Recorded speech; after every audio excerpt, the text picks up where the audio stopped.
If you're looking for intellectual, informed basketball takes, and you want to bring in media that knows what they're talking about, look no further than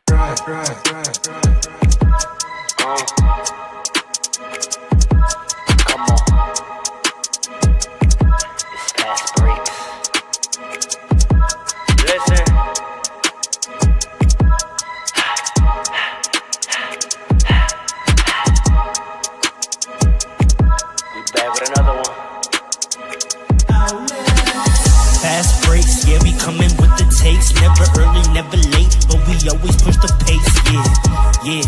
And we really study tape, y'all just view the highlights, man, we really watching games, yeah. You just watch from the stands, we run 3-man weeks, Paul, Dre, and Allen, yeah. Way more than a fan, we got love for the game, we don't have to pretend. Got it out the mud like you get it off the glass. I'm the run the fast break, throw me the outlet. Yeah, we got it out the mud like you get it off the glass. Time to run the fast break, throw me the outlet. We on the break, it's fast break. We on the break, it's fast break. Let's go.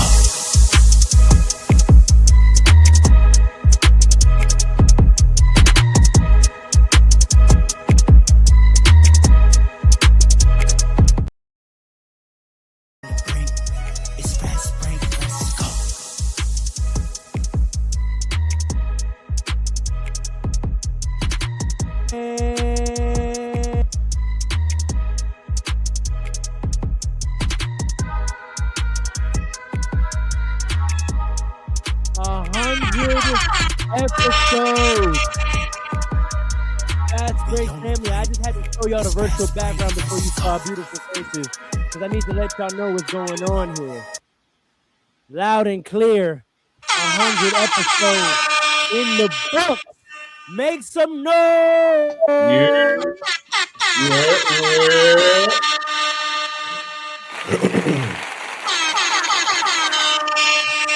Party people. Back again. Thank you for choosing us once more and joining us on this fine Saturday afternoon for another audio adventure. I go by the name Ro, the hostess with the mostest, and you know this. Flatbush, you already know what it is.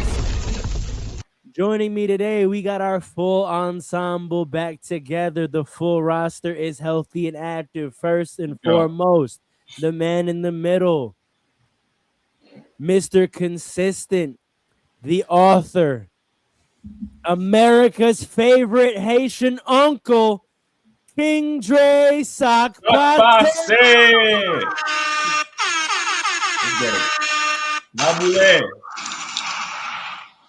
Joining us as well, the sturdy one.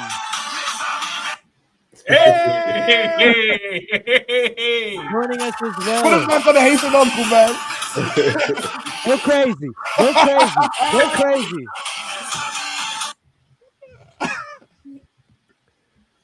Joining us as well, the sturdy one, the stubborn one. We call him Coach. PRR Sports, Mr. 1995. Give it up for Coach Paul. Go on, big up yourself. Big up to those yard and abroad. Yard and abroad. Ooh. Ooh. And last but certainly not least, the disciplined one. The one who keeps us steady. We call him Morpheus, the architect, Alan, the professional, Alan, the man with the plan. Big Jersey. All right, ladies and gentlemen, we have a very, very special edition for you today. We had a special guest for you last week on episode 100, but I told you we not celebrate until the job is finished. The job is finished. This is officially episode 101. So today and today only, we are celebrating 100 episodes of Fast Breaks Podcast. Come on, people. Yes, sir. Yes, sir. Before I get to what we have in store for you today in this special edition, real quick, I'm going to clear out you three gentlemen. This is mostly a congratulations to you. You know, you were gracious enough to welcome me on this podcast 2 seasons ago, and I am eternally grateful. Hopefully I've stepped up and performed my role in the ways that you had hoped and done a slight part to get us to 100 episodes, but you all have done 100 episodes. So real quick, round the horn, just reflections and how do you feel about where you started and where we are today. And once again, gentlemen, I just want to thank you on air for bringing me into the fold. I'm happy that I could be here for episode 101. Who wants to go first? I'll go first. It'll just be quick, man. It's been fun coming back. We stopped for a long time. When we did this, I literally remember. And shout out to Josh too. If you watching, shout out to you. You did a great job coming back last week, and you was on originally in the first iteration of this. Even Dean too. I almost forgot about Dean. Shout out to Dean. You probably don't watch us, but shout out to you too.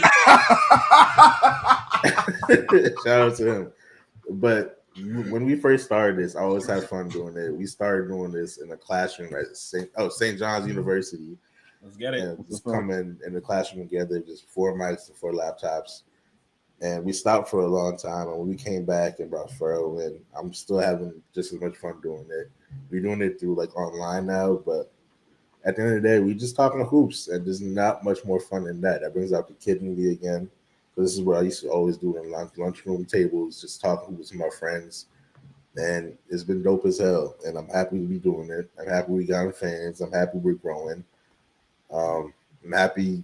I'm getting back my love of the game of basketball that I had when I was a kid. When you get older, you kind of like lose like a little bit because of like work, life happens, whatever. But it's helping me find that love again. And it's been fun, man. And shout out to y'all. We're getting much better at podding too. So that's dope as hell. That's true. And thank you for coming on, man. You've been a great addition to the pod, obviously. Yeah, let real dope. You going, Jerry? I was gonna go because I want you to go last for a very particular reason. All right, go ahead. All right.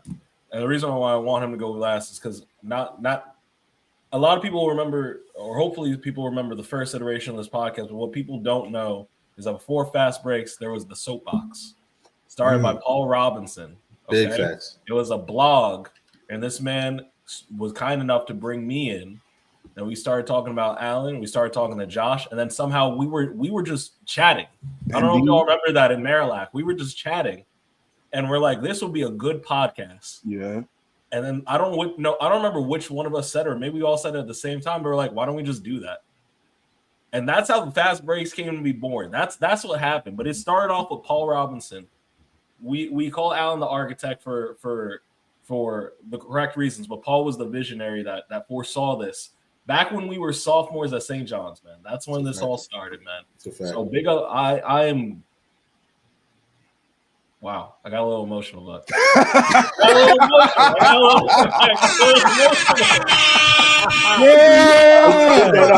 that up. I've known these. That's how your uncle's supposed to be, bro. Yeah. I've known these brothers for a very long time. They are all a great part of my life. We've all been to each other's weddings. I'm sure that's a trend we will continue to be a part of each other's lives, and I'm just grateful for it. Better, I have beef. I swear to God. No, that ass. I'm coming with smoke. I wish one of you would. But one's closer than the other. That's all of us. Listen, man. To writing, little articles here and there on that blog. To just being here and podcasting y'all, and like Alan said, we're getting better every day, and to see the growth, it's beautiful, man. It really is. So I'm just grateful. But to Paul, man, it starts with you, the visionary. All right. So the coach, the visionary, man, I appreciate y'all, man. My brother for life. I appreciate all y'all, all my brothers, for real. Man, I appreciate y'all, man. I appreciate that, Andre. First, let me say this. Pharaoh, stop talking like you knew. Like, I'm just happy to be like you not. Nah, you've been here. Like you gotta stop chill with that. It's too long now. All right, you here. That's number one. Number two, hey man, God is good, man. Like all the time. All the time. God is good. Come on, brother. Listen, Pharaoh, you said a lot of people don't reach 100 episodes, and that is a fact, and that's usually because number one, when you work with other people, there's a lot of things that come into play, the dynamics, the mentalities. We stopped and came back. A lot of people would have never came back after they stopped. So we all deserve credit for that. You deserve credit, Pharaoh, for see what we had going on and deciding I'm gonna come in and not just like ride the wave, but like really add so much value to what we got going on. Invaluable what you do here. And man, it's like we just gotta keep going. You know what I mean? Like we're not done. It's 100 episodes. To me, I'm still looking at it like it's the first. Yeah. Because we have a lot. My last is my first in the earth. But shout out to Hov, man. Hopefully to everything. Listen, that's a fact. But the first mention of breakup, and the first was with the sorry. Brooklyn. But yeah, honestly, it's just like 2026 we go crazy. Like things are things are in play, things are going to be in motion.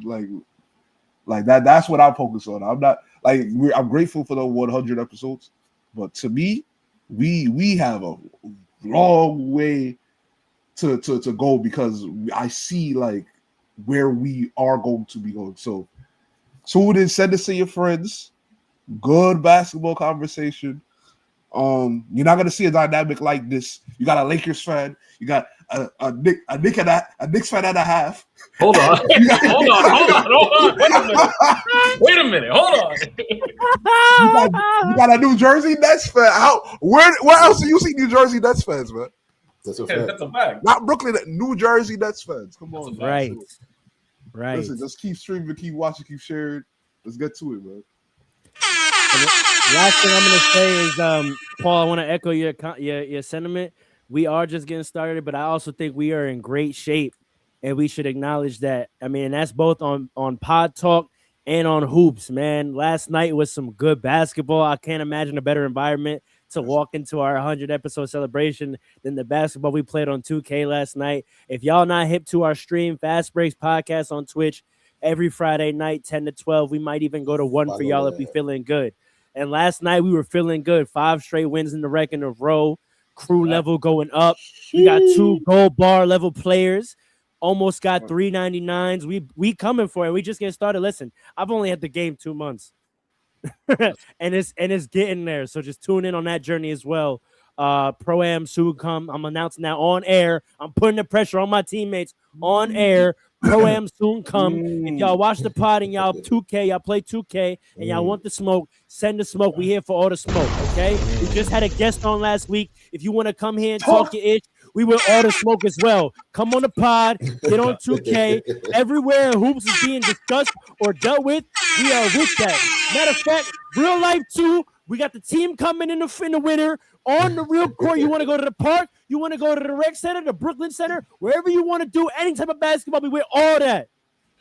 We're in LA Fitness in Long Island for those of us who live far out in Long Island. He just went crazy. Saw that in there. But anyway, yeah, he's right on everything. And all I want to say to add to that, just one little bit, if you are tapped into the stream, and you do not the stream. I thought you said the street. I said that's what I heard too. I don't know where it's going. That's exactly what I heard that too. No, relax. We worked so hard to not be connected. We do. God, chill. If you are none of our affiliations are public knowledge. We have to relax. Hold on. I have no, sir. I have one affiliation. It's Jesus Christ and Fast Breaks. Oh, here we go. Hold on. Yeah. So you're not covered in the blood? I am covered. I said Jesus Christ, brother. What you mean? So you covered in the blood? What are you talking about? All right. Well, what kind of blood are you talking about? What kind of blood are you talking about, brother? You tell me you covered in it. Listen, all I'm saying is this. Why are we all wearing red? What's going on? I'm wearing green, gang. You doing too much. Too much. Hold on. Wait a second. I'm wearing green, brother. Christmas colors. Someone should have coordinated with me. Anyway, if you're tapped into the stream and you have not been claimed by a crew yet, you tapping in, send us a like, send us a follow, be a part of it. You might be able to join the Fast Breaks crew, and we can all wrap up together. That's a fact. Our 2K stream is a full roster. Shout out to Rook. Shout out to Trill Cartier. Shout out to Soap Bars. Shout out to my boy Ben Weiner, the newest additions. If y'all haven't tapped in the stream, they are official. Nate the Great. They are official Fast Break streaming crew. We have a whole roster of people. We could give you any 5 you want for this work. So if you feel like you nice at 2K and you want to get down with a crew, we the new FaZe Clan. You heard? Let's get it. And we play grown man basketball online. Okay, we don't no cheese, no Zens over here. Okay, no left right, no trick defenses. We play man-to-man defense, guard your man, help him rotate, and we move the ball and play high IQ basketball. If that sounds like something you want to be a part of, come get down with Fast Breaks. Okay, overthrow the current government you have. If you don't want your executive producer all in your stream videos, dancing all on 2K, all that nasty synced up dancing in the lobby, we're not here for none of that. We get on the line and let's get in the wreck. Let's get it. If you want to come play real basketball, you know where to find us. Everywhere at Fast Breaks Podcast. Good. Virtual basketball only. We don't play 2K. You play virtual basketball. That's a fact. Let's get to what the people are here for. For this special edition, although we really like our new format that we've been giving y'all this season, we've got a lot of positive feedback, and we feel like you're getting great potting out of us. For the 100 episode celebration, we're going to take it back real quick. If you're tuning in, get ready for an Aller yelling. We taking it back to our roots. Get ready for we going full forum format the whole time, round robin debate. I'm going to do my best to moderate still, but we are going to yell at each other for 60 minutes, okay? Right. That's a fact. Today, my brothers and I have come prepared with takes. That's what y'all want, right? Y'all want takes? We have takes today, and we are going to discuss them. And it's only right to foster yelling and disagreement. We got to start with the stubborn one. Paul, in celebration of 100 episodes, what is the first take you're going to start us off with so we can discuss? All right. Listen, man. Magic Johnson. I've alluded to this. Oh, my God. I've alluded to this on many episodes that we have to talk about Magic Johnson. All right? Let's talk about Magic Johnson. Dad, if you're here, I got us. I see the hat.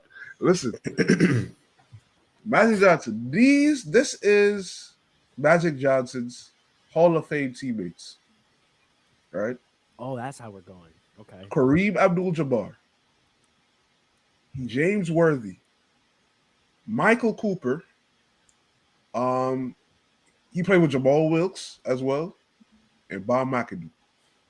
Right? These are his Hall of Fame teammates. Played with AC Green, Michael Cooper. He played with a stacked crew majority of his career.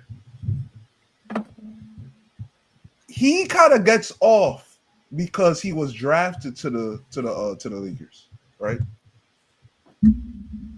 But we might have to start looking at Magic Johnson the way we look at KD. Because you didn't. I told you. We gotta have we have to talk about. He got two hot takes built in one. We gotta talk. We gotta have a talk about Magic Johnson, man. Hold on. Listen. Well, what's the take? Magic Johnson is a little overrated. Just a Oh. little. Is he the best point guard ever or no? I don't know. He's the best at doing it, but he was given the opportunity to do it because he played with all-star Hall of Fame teammates for most of his career. He played with Kareem. He played with Kareem, who was considered the greatest player of all time before Jordan, right? He played with James Worthy, who wasn't he considered like better than Jordan coming out of college? Am I wrong about that? Like he was one of the greatest UNC players ever. Yeah, he was definitely one of the best players ever. He played Jabal Wilkes, right? I named the Hall of Fame teammates that he played with. He always had a stacked crew, right? Him and Larry Bird benefited from that a lot. Now, I'm not saying that he's not great. I'm not saying that, but we see at one point before Kobe retired and before LeBron played 23 years, a lot of people had Magic top 5, right? In ability, I could see why. But if you take, especially the player like Magic, right? Who, by the way, didn't even defend the opposing position that he played, right? He didn't defend the other point guard. Maybe we got to start looking at it like, okay, if he didn't have all that talent, what would he do? Right? Maybe that's all I'm saying. And we see in year 11, Jordan got him out of there, and that was it. So, Panel, I'm gonna defer to y'all first before I need to gather my thoughts. Go ahead. you said he's screaming today. All right. So here's the thing. Paul's right. Oh wow! I did not expect that. Hey, man, here's the thing. These players from the 80s, let me tell you something. Magic Johnson is one of the greatest. He's probably the second greatest point guard ever. All right? Second greatest point guard. He's best at playing the point guard, but he's the second greatest point guard ever. He benefited a lot from the cast and crew he was with. And that's what you're supposed to do, right? You're supposed to be the engine, and I can't take that away from him. But the fact of the matter is that you're right. Year 11, Jordan did get him out of there. He had a lot of distractions going on off the court that he should have been more focused on basketball. And if we're gonna be honest with him, if we're gonna be Magic Johnson, if we're gonna be honest. That's the man of God, by the way, ladies and gentlemen. That's the man of God. Listen, as a man of God, you got to hold people accountable. You got to look at what was going on here. He benefited by having the greatest center of all time on his team.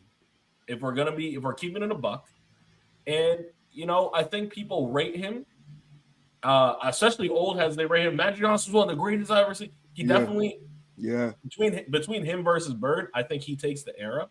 But in terms of, I do. You think takes the era, or you think he's a better player? I think he's the better player between the two. Like if it's Bird versus Magic versus Bird, I'm going with Magic. Ooh, he's got more rings. He was better of all the point. If I'm going between the two, I don't even consider Larry to be the best.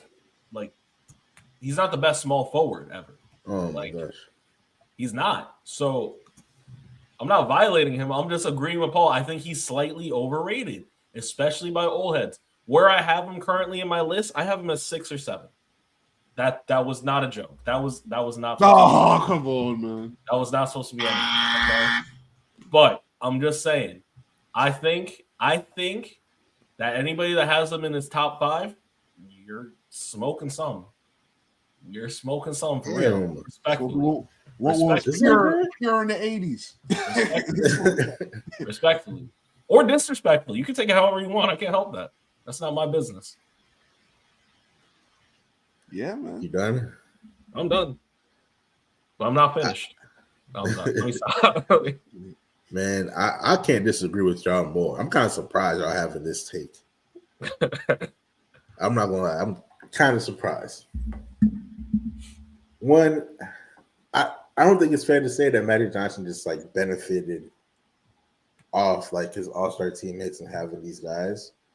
You could even make the argument they benefited off of him. No, it's definitely mutual. It's definitely mutual. That's a fact. Just like it was mutual between KD and Steph and Clay. Right. Like, and Magic Johnson wasn't just like, he didn't just get good when he got to the NBA. Magic Johnson was a phenom coming into the league. He was a really highly touted high school player, and he was a number 1 pick going into the league. But before that, his college career was one of legends. Yes. Right? He was already this phenom coming into this league when everybody knew his skill set. And that's what made him the number 1 pick and why the Lakers wanted him so bad. And not only that, he came in and they built the system around him. That running, gunning, Showtime Lakers was a system built around him. in order for other guys to score. One, because Jerry Buss wanted to entertain style of basketball, but that was just the best way for them to win because they suited him because he was just that good. And on top of that, he was just a winner, bro. Like Magic Johnson. Irving. Michael Irvin, Magic Magic Johnson. Bro, I had a long night last night, y'all. Let's say you laced? What's going on? Forgive me. I had a long night. Magic Johnson was a winner at every level he played on. So much so that the stuff, this is before our time, but the stuff of legends, the one big story everyone I always heard growing up, and obviously it's made a big deal. All the documentaries you watch and everything. When Kareem went out and he played center, not anybody could do that. That's no a fact. Other point guard, no other point guard could do that. That's a fact. He was the only point guard I know that could go out there. That's the most as a rookie. As a rookie, he did that. That's big. That's as a rookie, he came in and he had that ability and that will and that skill set to win the finals doing that. I don't think if anything, he might be underrated, honestly. People have him just known as a passer, but he was able to score, he was able to drive. But obviously, his passing is the best. He's the best passer that we've ever seen. I used to sit there and watch Magic Johnson for hours because obviously I know I was a big Jason Kidd fan. So that made me go watch other passes as well. I remember we used to watch his tapes for hours just watching his pass. He still has the best passing mixtape you could find on YouTube. Yes, that's a fact. To this day. To this day. So his talent level is still wise. I don't think I just can't agree with y'all on that, man. I think he's underrated, if anything. That's my take on Magic. Let me put these glasses back on so I could read these things properly. I don't even have to headline the points because Alan did already. I'm just going to provide context and beat y'all over the head with history. College, right? Stacked team. We don't know what he would have did if he didn't have talent. That was the statement, right? Yeah. Magic Johnson, 6'8" point guard, 215 pounds, starting for Michigan State. NCAA champion, 1978 to 1979, won most outstanding player in the tournament. Two-time All Big Ten, high school parade AA, 78-79 All Tournament, two-time NCAA All Region. As a college guard, he averaged 17, 8, and 8. Winning the 78-79 champion, since we want to know what he would do without talent. I'm going to read the names of the roster of that 78-79 NCAA championship. Y'all let me know if y'all know any of these names. Magic Johnson, of course. Greg Kelser. Crickets. Jay Vincent. Okay. Ron Charles. Mike Brokovich. Terry Donnelly. Rob Gonzalez. Gerald Busby. Greg Lloyd. Since we want to read names, right? Mike Longaker. Who? Rich K. Don Berkovich. We had brothers. Crash brothers. But there were other brothers, not the brothers we refer to. Gerald Gilkey. Oh, I know him. No, you don't. Yeah, no, I don't. Jaime Huffman. Okay, took that team and won the NCAA championship, by the way, as a sophomore. So then he gets drafted. I don't have to bring up the story about what he did his rookie year because, Alan already highlighted it. So let's just talk about the career. For career, 20 points, 11 assists, 7 rebounds, 2 steals on 52% from the field. Played 906 games. Only time he ever played under 77 games was his sophomore year when he got hurt and he only played 37 games. 3-time MVP, 10-time MVP finalist, 5-time champion. But yeah, you know what? Great team. Let's look at what he did in the playoffs, though. Career for this playoffs: 20 points, 8 assists, 8 rebounds, 13 assists. We all know the story again of what he did starting as a center without the quote-unquote best player ever before Michael Johnson, right?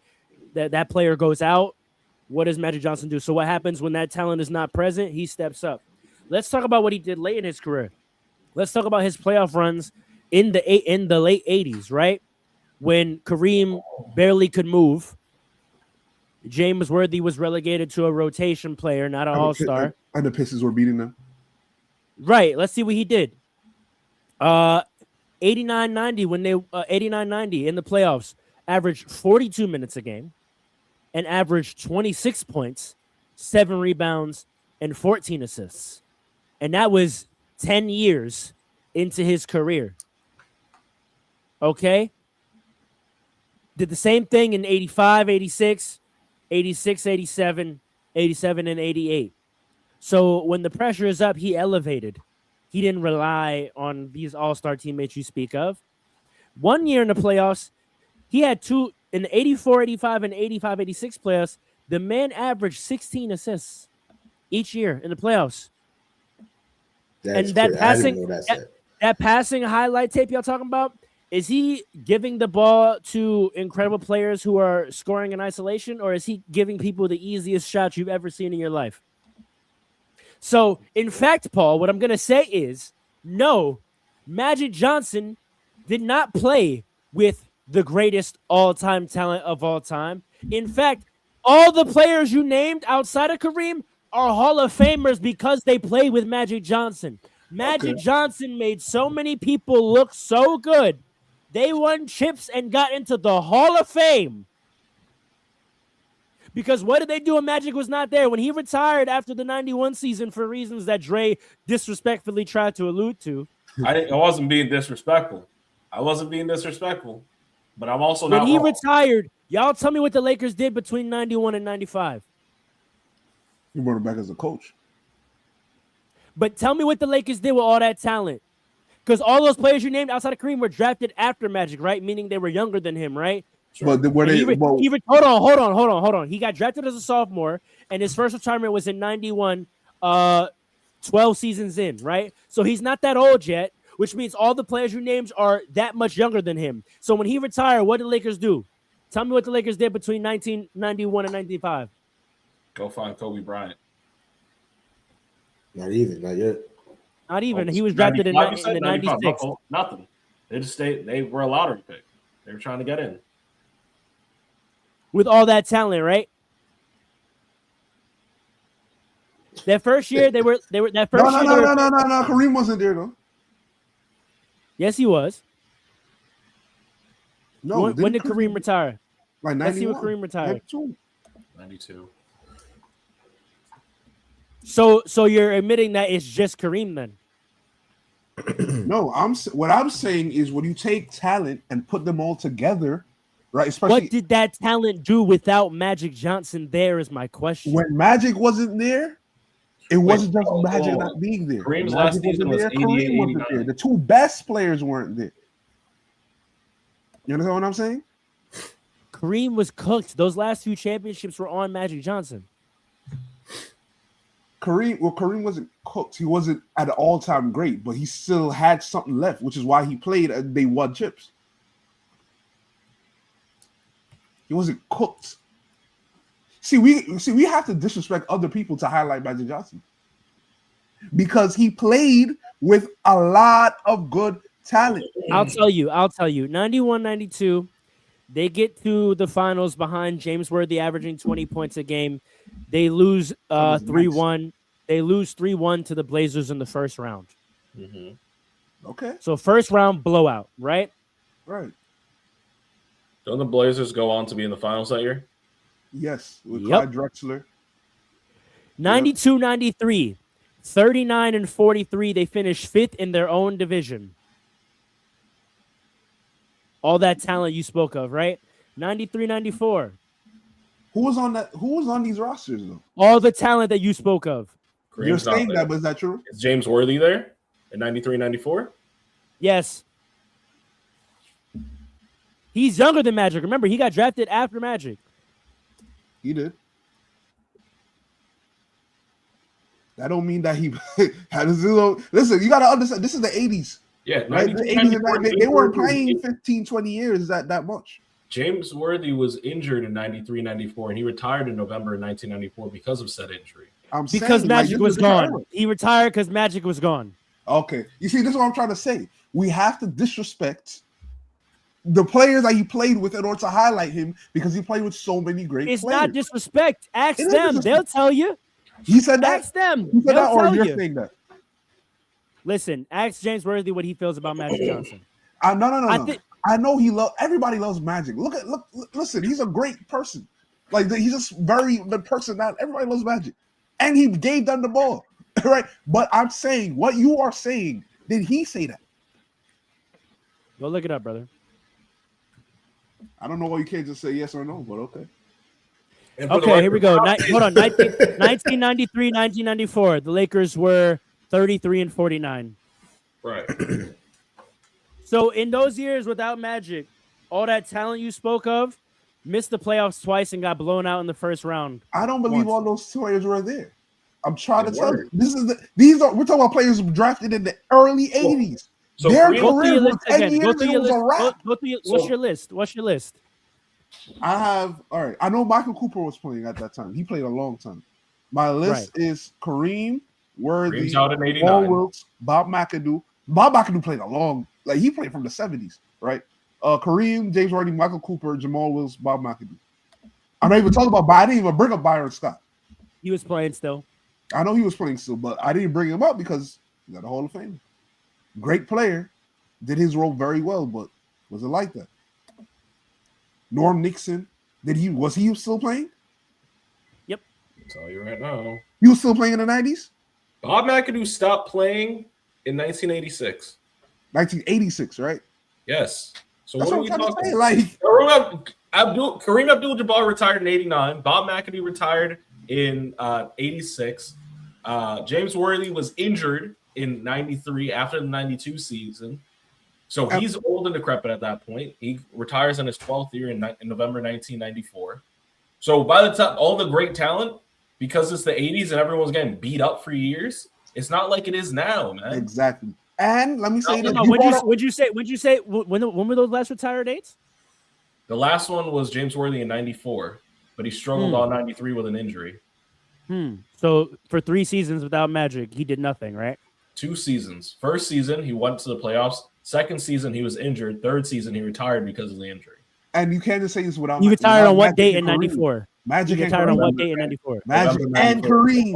That's the start of the 94-95 season. Correct. So basically, he did 3 full seasons without Magic and did Kareem. 2 full seasons. No. 92, 93, 93, and 94. What about 91, 92? Wasn't that? Oh, no. You're right. No, you're right. You're right. 91, 90. You're right. So he did 3 full seasons. You're right. And did nothing without Magic and Kareem. I'm trying to. You have to disrespect. Hold on, time out. No. You know I'm not gonna do that. Kareem retired and when? 91, 89. No, he played to the 90s. No, he didn't.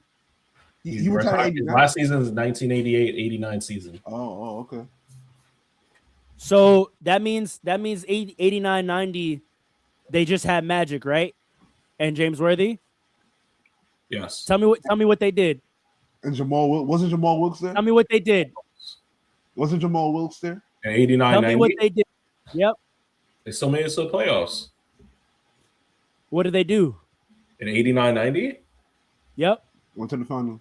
They went to the finals, and they got a chip. They had the league's best record. 63-19. Magic got his second MVP. They were the number 1 seed in the West. See, here's my thing though, right? Wasn't okay. Oh, sorry. Wait, wasn't okay. 80? Wait. Wasn't 89-90 MJ hurt? They lost to the Pistons. They didn't win the chip that year. They didn't go to the finals that year. Wait, 89. Oh, 89-90. I'm thinking 88-89. They lost. Hold on. They lost in the semifinals to Phoenix. But that year they had the best record in the league. Magic Johnson won his second MVP. So you can't. I'm not using the no Kareem because with no Kareem, the Lakers were still nice. But when they lost Magic, hold on. What happened? Hold on. Wait a second. Wait. So I always say this, right? When you talk about these all-time greats, like top 20-something players of all time, we're not talking about regular season, and we're not. And quite frankly, That year in the playoffs, Magic Johnson averaged 25 and 14. Again, we're not talking because listen, if you want to talk about losing, like great stats in losing, LeBron is the greatest at that. When it comes to great stats in losses, don't detract. Stay on topic. I'm not detracting. Your argument is that he played with great players and he's overrated because of that. Slightly. We take out emphasis on slightly. the winning. Those great players without him did nothing. No, listen. You said we should compare him to Kevin Durant. Steph Curry. You said no because I'm sticking to your hyperbole. You said we should think of him like Kevin Durant. Steph Curry won 2 chips without Kevin Durant. Kevin Durant went to the finals. Ain't nobody on the Lakers roster won nothing without Magic Johnson. Kevin Durant went to the finals without. Did he win? Curry. Did Magic win? Okay, thank you. So, like I was saying, we have to nitpick when you get to this level. I'm not saying he's whack. I would never say that. But when you get to this level, all of them have all these great high school stats, all these great college stats. All of them have all these great accolades. All of them are elite. But you said he's known as a great. No, Alan said he's known as the greatest winner of all time. When those players weren't there, was he winning, or was he putting up a valiant effort? We never like saw LeBron it. was against the Warriors for like 4 years. Hold on, Paul. He played 3 seasons without Kareem. Yeah. Okay. Yeah. 89-90, he won MVP, had the number 1 seed, and Phoenix caught them. Westbrook did that without KD. 90-91, when he was, let's say, unhealthy. He lost to Jordan 91. Where though? In the finals. Okay, so the first year without Kareem, number 1 seed, best record in the league. I had a flub against. Well, I didn't have a flub against Phoenix. My teammates, those great teammates you talked about, didn't step up because I averaged 25 and 15. Okay. So those great teammates you talk of, they let me down. They let me down. I played. They held. Listen, in order to get an assist, you got to make a bucket. Right. The teammates got to make a bucket to get 15 assists. They got to make the buckets. Listen, I was MVP. I averaged 25-15, and we lost in the semifinals. Okay, those great teammates of mine. Right? The next year, I get us back to the finals without Kareem, and I happen to run into a young ascending Michael Jordan. Yes. So without Kareem, he put in, and then I had to retire because we probably would have been back the next year if I didn't have to. If I didn't have to retire, we probably would have been back the exact next year. Maybe. But I try to go to the point I made. Maybe the Jordan 3P doesn't happen. But you see how I'm talking. I'm not trying to go. Meanwhile, these teammates you speak of, when I'm not there, crickets. You said so. This idea that I just want you to answer this question: who benefited more, Magic Johnson's teammates or Magic Johnson? See, this is what I'm trying to say. Like, that's a wild take. My argument doesn't have anything to do. Yeah, it is. You said he's overrated because he had great talent. But because people act like he benefited zero from having them. That's why I said he's slightly overrated. Well, Paul's point is that he's overrated because of the talent. Okay, I'm debating that because they didn't do nothing without him. Debate that because that's not what I said. Also, but name me the great champion that didn't have talent to even make this take make sense. No, but I'm saying he had a lot of talent. Yeah, it's not no talent. You named a bunch of players as if that was one roster. You're naming players across the entirety from 79 to 91. All those players are not on the Lakers at the same time ever. Ever. So let's not do that. That's like sitting here and naming every Hall of Famer Michael Jordan ever played with. He didn't play with them all at the same time. Okay, all right, hold on. So who played with more Hall of Famers? Well, hold on. He played with James Worthy and Kareem for most of his career, right? They were there like almost the whole time. So 2 guys. All right, so then be clear. No, but then when you add on, name a whole list. Hold on. A whole list. The only guys he played with for his whole career were 2 other Hall of Famers. Let's calm down. What are you talking about? It's who those Hall of Famers are. Wait. What are you talking about? But my issue with your take at that point. But my issue with that take, with your take at that point is like we know who Kareem Abdul-Jabbar is, right? Like he was, like you said, he was the greatest player before Michael Jordan. But you act, I'm not trying to disrespect. I'm not trying to disrespect James Worthy, but you acting like James Worthy was like on that level. James Worthy was nice. People sleep on him. Yeah, but nobody sleeps on him. He was nice, but like he was nice. You acting like he was supposed to be like one of the greats, and Magic Johnson has to play with him. Like, no, he was one of the just top players really in the good NBA in the 80s. He was literally one of the best players in the 80s. Really good all-star. He wasn't like supposed to be at this level. He like, was one of the greatest players of the 80s. You see, sleeping. I'm telling you. I don't want to be sleeping on him. So my thing is, and this is why I go with slightly. He is the 6th or 7th best player of all time. I don't think that really should be debated. That heavy on that. Hall of Famers on your roster does not equal championships. Let's talk about that part. Because where's James Harden's ring? Where's Dwight Howard's ring with all the talent that they play with? That's true. You got to do something with it. Listen, Magic Johnson is the 6th or 7th best player. I said he's slightly overrated. I personally think for everything he had and the talent, because he was playing with Kareem, he could have had 7 or 8 chips. And the fact that he didn't, I think, solidifies him in the 6th or 7th spot. And I don't think there's anything wrong with saying that. You're disrespecting Larry Bird when you say that. Like Larry Bird was disrespecting Larry Bird. Like Larry Bird and those, and that's. Hold on, I am disrespecting Larry Bird. That's crazy. Wait, Paul, I'm coming to you with this. Okay. Pause. If we want to talk about Hall of Famers on your roster, let's talk about the reason why he doesn't have 7 or 8 is because he ran into that Celtics machine. Yeah. If you want to talk about Hall of Famers on your team, let's look at Larry Bird's 3 rings, the reason why Magic doesn't have 8, and let's look at who he had on that team. You can do that. That's fair. But the same way LeBron might have 7 if Kevin Durant didn't do what he did. Hey, hold on. Don't take my take. Hold on. Wait, answer this question though, Andre. Look at this. What's up? Answer that. No. Okay. Well, that's a crazy take. But I do have Russ as the 3rd best point guard of all time, and I'm not moving him either. Answer that, Paul. Let's talk about the fact that he won 5 going against that. Okay. But it was also Celtics dynasty got old. Should we read out the Celtics roster and who Larry Bird was playing with? When did Larry's back start acting up? Afterwards, not during the chips. Not during the chips, but when did he win those chips? What, I don't understand your question. He won 3 chips. I'm asking you, look at the rosters of those 3 chips because several of those chips were over the Lakers. I'm saying Larry Bird's prime was cut short even earlier than Magic's. That's what I'm trying to say. But why are you bringing that up? Well, I'm talking about when he won chips. He was healthy when he won them, right? Yeah. Okay. Your analysis. Let's talk about the winning, right? Do your analysis on Larry's chips. Why? I'm not talking about Larry. Now it's why. No, I'm not talking about. No, tell me why. I'll do it if you give me a good reason. Because if we're looking at Magic's era, and you're talking about he's overrated because he had mad talent, look what he was going against. Right. Okay. But like I said, right, I'm not holding losing to the Celtics against him.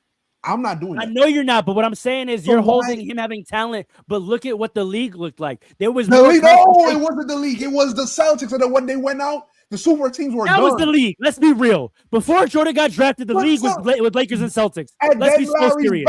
Let's be so serious. Hold on. We're talking about the 80s. We're talking about the 80s. Yeah. Not the early 90s. In the 80s, the league was the Lakers and the Celtics. The talent was concentrated between those 2 franchises. And between them 2, who had more? Wait, hold on. Who had more? Larry Bird Celtics weren't the Larry Bird Celtics once Larry Bird's back started acting up. That's a fact. Once that happened, it was a wrap. He had no competition like that. Explain to me how that counters what I'm saying. Because it happened. Then his back started acting up in like 86, 87? Like after he won the 86 chip? 86 was the last chip he won. Yes, it did start. And then his back started acting up. And then he wasn't the Larry Bird that we knew. That's my whole point. So no, I'm not holding the chips against Larry that he lost against Larry against him. Right? But let's not act like his team wasn't still loaded and he wasn't healthy, Magic Johnson, at that time. That's what I'm saying. So hold on. Let's be so precise. Hold on. Yeah. Oh, yeah. 86, right? 86 is when you want to say his back started acting up? After that 86 trip. All right, so what happened in 80? What happened in 80? So what happened in 80? I said Magic, that's the greatest thing. So hold on. No. You say 86 is our threshold, right? So what happened in 80? What happened in 82? Hold on, what happened in 82? Oh my gosh. What happened in 85? All right, then. So the years where the Celtics are winning chips, Magic also got some with the Celtics roster looking like that. Don't tell me about post 86. Why not? Tell me about Why not? 86. Why not? Why not? Why? You see how you're trying to conveniently act like this man wasn't still nice? Larry stopped being nice. The league was open, right? He couldn't beat Isaiah Thomas. What are you talking about? He won in 87 and 88. What? What are you talking about? What? He won in 87 and 88. So what are you talking about? He couldn't beat the Pistons. And then he stopped because the Pistons got 2 after He that. already had 5. This is what I'm trying to tell you. I'm talking about the 80s. We just ignore that. The Lakers were irrelevant. Hold on. We just supposed to overlook these years? Hold on. Are we supposed to overlook these years? As if the team was still nice? Paul, stay with me. Paul, stay with me. Wait. If we talk about we gotta get Alex, back to Magic, though. That's what I'm saying. If we talking about Magic and his winning, right? Yeah. He has 5 chips, right? Yeah. They are throughout the 80s. Throughout the 80s as well, Bird won chips. I'm saying you're saying half of the 80s Hold on. That's not true. That's not His true. Hold on a second. Hold on. That's We gotta not try to true. keep it efficient. We gotta try to keep it efficient. That's not true. The Lakers won. Wait. Hold on. I'm answering you. Forget that. You said 86, right? The Lakers won championships in 80, 82, and 85. So while Bird was healthy, Magic won 3. So what I'm saying, he's one of the greatest of all time. I'm not taking that away from him. But hold on, let me land the point. You're saying that he benefited a lot from having talent. I'm saying for 3 of his chips, he had less talent. I don't know about that. So now this is the question. I'm saying those Celtics rosters weren't more talented. So the Celtics, they had Parrish, Kevin McHale, Robert Parrish, Vinny Bob Johnson, McAdoo. Was Dennis Johnson. I said Vinny, my fault. Dennis Johnson. That's a very stacked team. Come on, bro. What's the Lakers squad? You did it already. You said it, didn't you? Those same years. Kareem, Worthy, Magic. That was the squad. That was it. That was the squad. Byron Those other Scott guys you there. named are part of the 87, 88 chip. So if we talking about the 80, 82, 85, it was Kareem, Magic, Worthy. AC Green wasn't there. Not for the first ones. He was later. He was in the 87, 88. Norm Nixon. 87, 88. Norm Nixon was there 87, 88? 87, 88. Okay. Okay, yeah, that's a fact. Because the Celtics were juggernaut. Okay. That's what I'm saying. Right. That's what I'm saying. But you can't stop. He was really getting to it. Sure, he was able when Bird went down and Jordan wasn't ready yet. Magic got 2 more. If you want to say those 2, he got some easy chips because he had mad talent. Okay, sure, but he got his major 3, when he was going up against a Celtics juggernaut. Juggernaut. Major 3. Just for my last point, just to follow back on my point I was saying about James Worthy, Paul. I was trying to look up some stats and stuff. So James Worthy's best season, or like his highest scoring season, was that 89-90 season. That was the first time. That was when Kareem had just retired, right? Right. That's the same year Magic Johnson won one of his MVPs. That's what I said earlier. That's what I'm saying. That's what I said earlier. Yeah. What are you guys talking about? James Worthy was still young. He was still in the prime. He was only 27 at that time, right? This was his highest season, by the way. He was an all-star for many years, but this was his highest season. He was only scoring 20 points a game. At the same time in the league, where all the best players, Michael Jordan was obviously scoring like 33. 35. All the other players are scoring like high 20s, low 30s. Like I'm pretty sure Magic averaged 25. 23. I just looked up. It was 23. But 23, in the playoffs, 6, and like 11. Yeah. 25. Yeah. Yeah. In the regular season, he was averaging like 23, 6, and 11. And like, that's what I'm trying to say. Like, James Worthy was nice, but he's not this super duper mega star that Magic Johnson just benefited off of from. You know what I mean? Well, nobody said that. That's what you sound like. Yeah. That's what y'all want to hear. I literally said that's how I interpreted what you said. Well, here's my question. Of course, he's nice. No one's won a championship without nice players on their team. What are you talking about? But when you have a certain amount of nice players, then it becomes a super team, which the Lakers He only ever had 2 other All-Stars on his team at any given time. Can I ask this? Like, everybody can't be an All-Star. You're not gonna have the 2015 Hawks all the time. Can I ask this? None of the players you named who made Hall of Fame, that team, they were not on the team at the same time. At the same time, it was Magic, Kareem, Worthy, and then after Kareem, it was Magic, Worthy, and Vlade, and AC Green. Magic, I forgot about Vlade. Can I ask a question? He was a rookie. Can I ask a question real quick? So 89-90, as we just said, that's when James Worthy had his best year. That's when Magic won his MVP, right? Yep.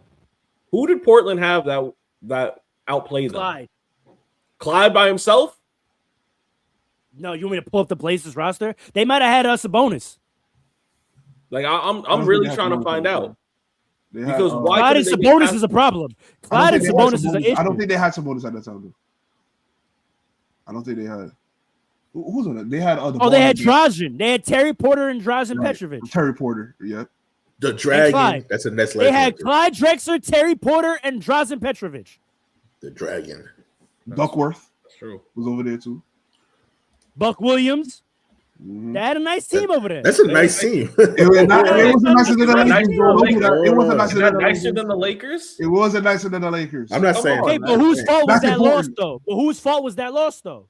Whose fault was that? Whose fault is it? It wasn't the guy averaging 25, 14. It wasn't that guy averaging 25, 7, and 14. I'll tell you that. Okay.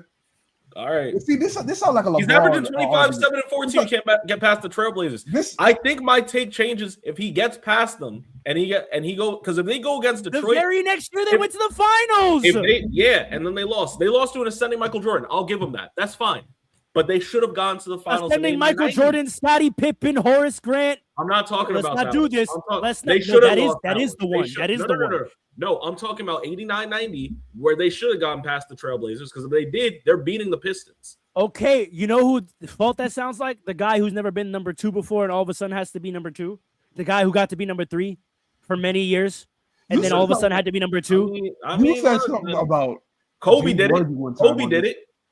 Kobe never had to go from number 3 to number 2. No. Kobe did it without having Shaq on his team. He was able to go back and he was able to. And Magic has done it without Kareem on the team. When did Magic win without Kareem on the team? When did he win Game 6 his rookie year. That's number 1. Yeah, that's number 1. All right, that's and fair. Then and then Magic after Kareem left never played with a player even close to that level. Kobe got to play with Powell. Kobe played with another certified number 2 after Shaq. When he didn't, he didn't do anything. When he didn't, he didn't do anything. I'm telling you, James Worthy. After Kareem retired, James Worthy never elevated to a true number 2 level player. He didn't. That's just a fact. It's just a fact. He never did. And damn sure when he was the number 1, we saw what happened. Yeah, that's a fact. That's facts. Gotta disrespect James Worthy. I'm telling you. It's not disrespect. He's a Hall of Famer, but like we know what that means sometimes. Like that. Like you see. I'm telling you, you have to disrespect James Worthy to make this point. You have to. You do. No, for Let's real. move on. We gave the people plenty with that. We gave the people plenty with that. Dre, you're up. All right. So we just talked about Magic, and as I said early on in this take, I consider him the second greatest point guard who ever played. Blasphemy. The first goes to Wardell Stephen Curry. All right. And my take is simple. My take is simple. Those 4 years, the league was the Cavs and Warriors. No one else mattered. No, it's a fact. That's a fact. And you know who saw that and said, I got to do something about this? Kevin Durant, man. Kevin Durant went to the Warriors to stop Stephen Curry from becoming the GOAT. And it worked, man. It worked. He might be the Draymond before Draymond. And I mean by being a true saboteur for LeBron. I've never seen anything like this. This man said, hold on, wait a second. I'm losing this rivalry. Because he lost it, by the way. People seem to forget before Steph Curry versus LeBron, it was Durant versus LeBron for years. That was it was the debate. Who's going to be the best player in the league? Who's going to be Stephen Curry? It was like 2 to 3 years, to be fair. Like LeBron and Curry had a much longer rivalry than LeBron and Kevin ever did. Carmelo correct. And LeBron, but it was ascending because remember, Kevin Durant was winning the scoring titles. People didn't really know what he was doing, and then they're making it to the Western Conference Finals, and then they're getting to the finals. Like, oh my God, this could be it. And Steph Curry really smoked out. Kevin Durant. I'm sorry, Steph Curry. You know what Steph Curry? Y'all seen that 6ix9ine video where he said, "I took that shit." That's what he did to Kevin Durant. He did that. What I do. That's what I do. You don't know. Yo, shout out to Will the Sorcerer, by the way. Shout out to Will the Sorcerer. You don't know what to do with that. You don't know what to do with that. So Steph Curry knew what to do with that. And Kevin Durant said, hold on, what if I go over there, right? What if I go over there and take that back? What if I do that? They'll love me in the Bay, all right? And you know what's crazy? I'm going to join that team, and everyone's going to think Steph's my number 2, man. And Steph being a nice guy, saying, man, I just want to win. I want to play winning basketball. Listen, LeBron wouldn't have done that. Kobe wouldn't have done that. But Steph, he said, let me do that. Let me. D-Wade did it. D-Wade did it. D-Wade did it. That's fair. And you see how that goes. We don't talk about that. You see how that goes. We don't talk about that. D-Wade gets he won a chip before. He already won a chip as number 1, and we don't talk about him letting someone else come into his kingdom and be number 1. Why don't we talk about that? You know what's crazy? We're going to let, in a few years, this NBA landscape media is going to let someone. You see how Paul Pierce is disrespecting LeBron? You're going to have Patrick Beverly. People are going to have Patrick Beverly being like, I could beat Steph Curry right now. He wasn't even nice like that. He's not even nice like that. People don't realize Stephen Curry had a legit GOAT debate going on where he was legitimately, and he still could legitimately be considered not only one of the greatest players of all time, but a top 3 great. And Kevin Durant really took the whole momentum. I'm so glad Steph got that one against the Boston Celtics, but all the momentum riding with Steph, because after Kevin Durant comes, then you got the DeMarcus Cousins, then you got them making all these contracts. They can't get really complimentary pieces because you got Kevin Durant. What else you need? Ruin the whole momentum. Everything that Stephen Curry built on was a natural progression. We draft well, we play well, we are complementary together. Kevin Durant came and ruined all that, man. Before your question, I just want to put my opposition out because I went last time real quick. I actually think, and this is a take that's been said, it's been whispered, but no one ever amplifies it because it kind of sounds crazy, but it's actually true. As much damage as I think actually Kevin is somewhat of a sacrificial character in NBA history. Dre, you're an author, right? I am. Because no doubt, even though he won, Kevin kind of did damage to his legacy by going to the Warriors. But in fact, you can argue the exact opposite of your take, Drake. Kevin low-key saved Steph Curry's legacy. Oh, here we go. No. Because after 2016, they wasn't beating LeBron again. I promise you. That's exactly what I was going to ask Andre. What happened in 2016, and do you think that they was not going to beat LeBron again? He would have had one chip. Maybe he would have got one later when they rebuilt around Jordan Poole and all that again. Maybe you can say that one still happens. He was not winning in 17 and 18 without Kevin Durant. I promise you. I don't know. I do. Kyrie ascending, Kevin Love healthy. LeBron in 2018. So what happened? What happened in 2016 then, Farrah? Why did Curry lose? Are you agreeing with me or disagreeing with me? I'm confused. No, I'm not saying what if I agree or disagree. Yeah, I just want some clarity. So 2016. What happened in 2016? What happened in 2016 is LeBron and Kyrie ascended Earth. So Draymond getting kicked out of Game 5 had nothing to do with it, right? No, they ascended Earth. See, the Warriors were losing that game already. People act like the real reason of the Draymond kickout that people are jacking is what was helpful is simply the fact that he wasn't in Game 6. Right. But they were losing Game 5 anyway. They were losing Game 5 anyway. It went to 7 games though. That matters. It does. So I understand that, but Draymond not being there in game 6, I don't know that automatically equals a loss because he was there in game 5 and they lost. And he was there in game 7 and they lost. So what tells me that him being there in game 6 means they wouldn't have also lost? The Cavs figured something out. Kyrie realized that Steph Curry could do nothing with him. Couldn't hold him. And it was honestly the birth of matchup hunting basketball. Tyronn Lue doesn't get credit for this. Tyronn Lue doesn't get credit. In that series was the birth of matchup hunting basketball because they hunted Steph all game. Game 5, game 4, no, game 5, game 5, Kyrie and LeBron both have 41. Majority on Steph. Both of them. That's crazy. That's actually crazy. Draymond gets suspended for game 6. LeBron has 41 again. People forget this. LeBron had 82 points between those two games. He had 41 again that game. Kyrie had something like 28 or whatever, killing Steph. Right? And then game 7, Draymond's back. Same thing happens again. They killed Steph, including the last clutch shot. Who does Kyrie hit it on? Steph. So Draymond being there, I'm not saying it was irrelevant, but Draymond came back in game 7 and had the greatest game of his life and they still lost.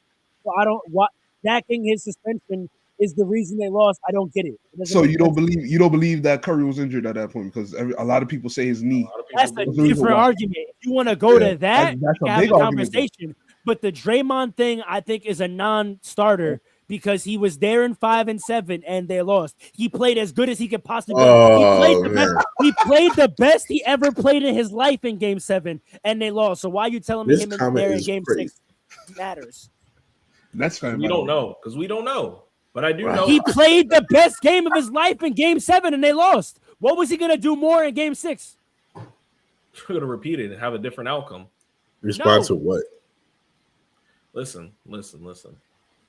I hear what you're saying, and I can respect that to be like maybe Kevin Durant did save the legacy, but there's so many factors that we don't know. But the equal part of it is he also hurt Stephen Curry's legacy.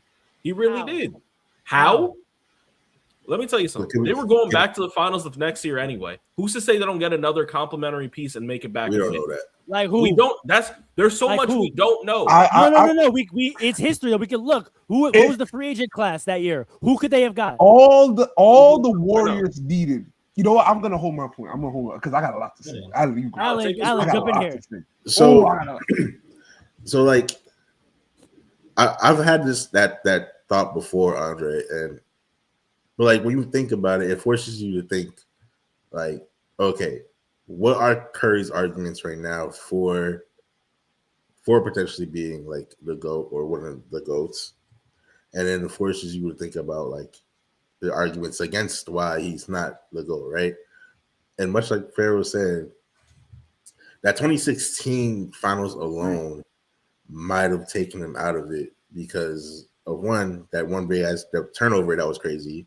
And the fact that he just lost, forget even if he played amazing, which he did for most of the finals, the simple fact alone that he lost that finals against LeBron, and the fact that if you think about the teams after without KD, would he get back there? Like, we don't know if he would have even got back to the finals. Even if he did, there's no guarantee that he would have won, right? For Stephen Curry to be like a potential like greatest of all time, like the number one spot, he would have had to win multiple finals just to get that title. Despite as amazing that he was, despite him being the first unanimous MVP, he's not getting that GOAT spot without the wins. That's the number one requisite. That's true. And we just don't know if he would have got that.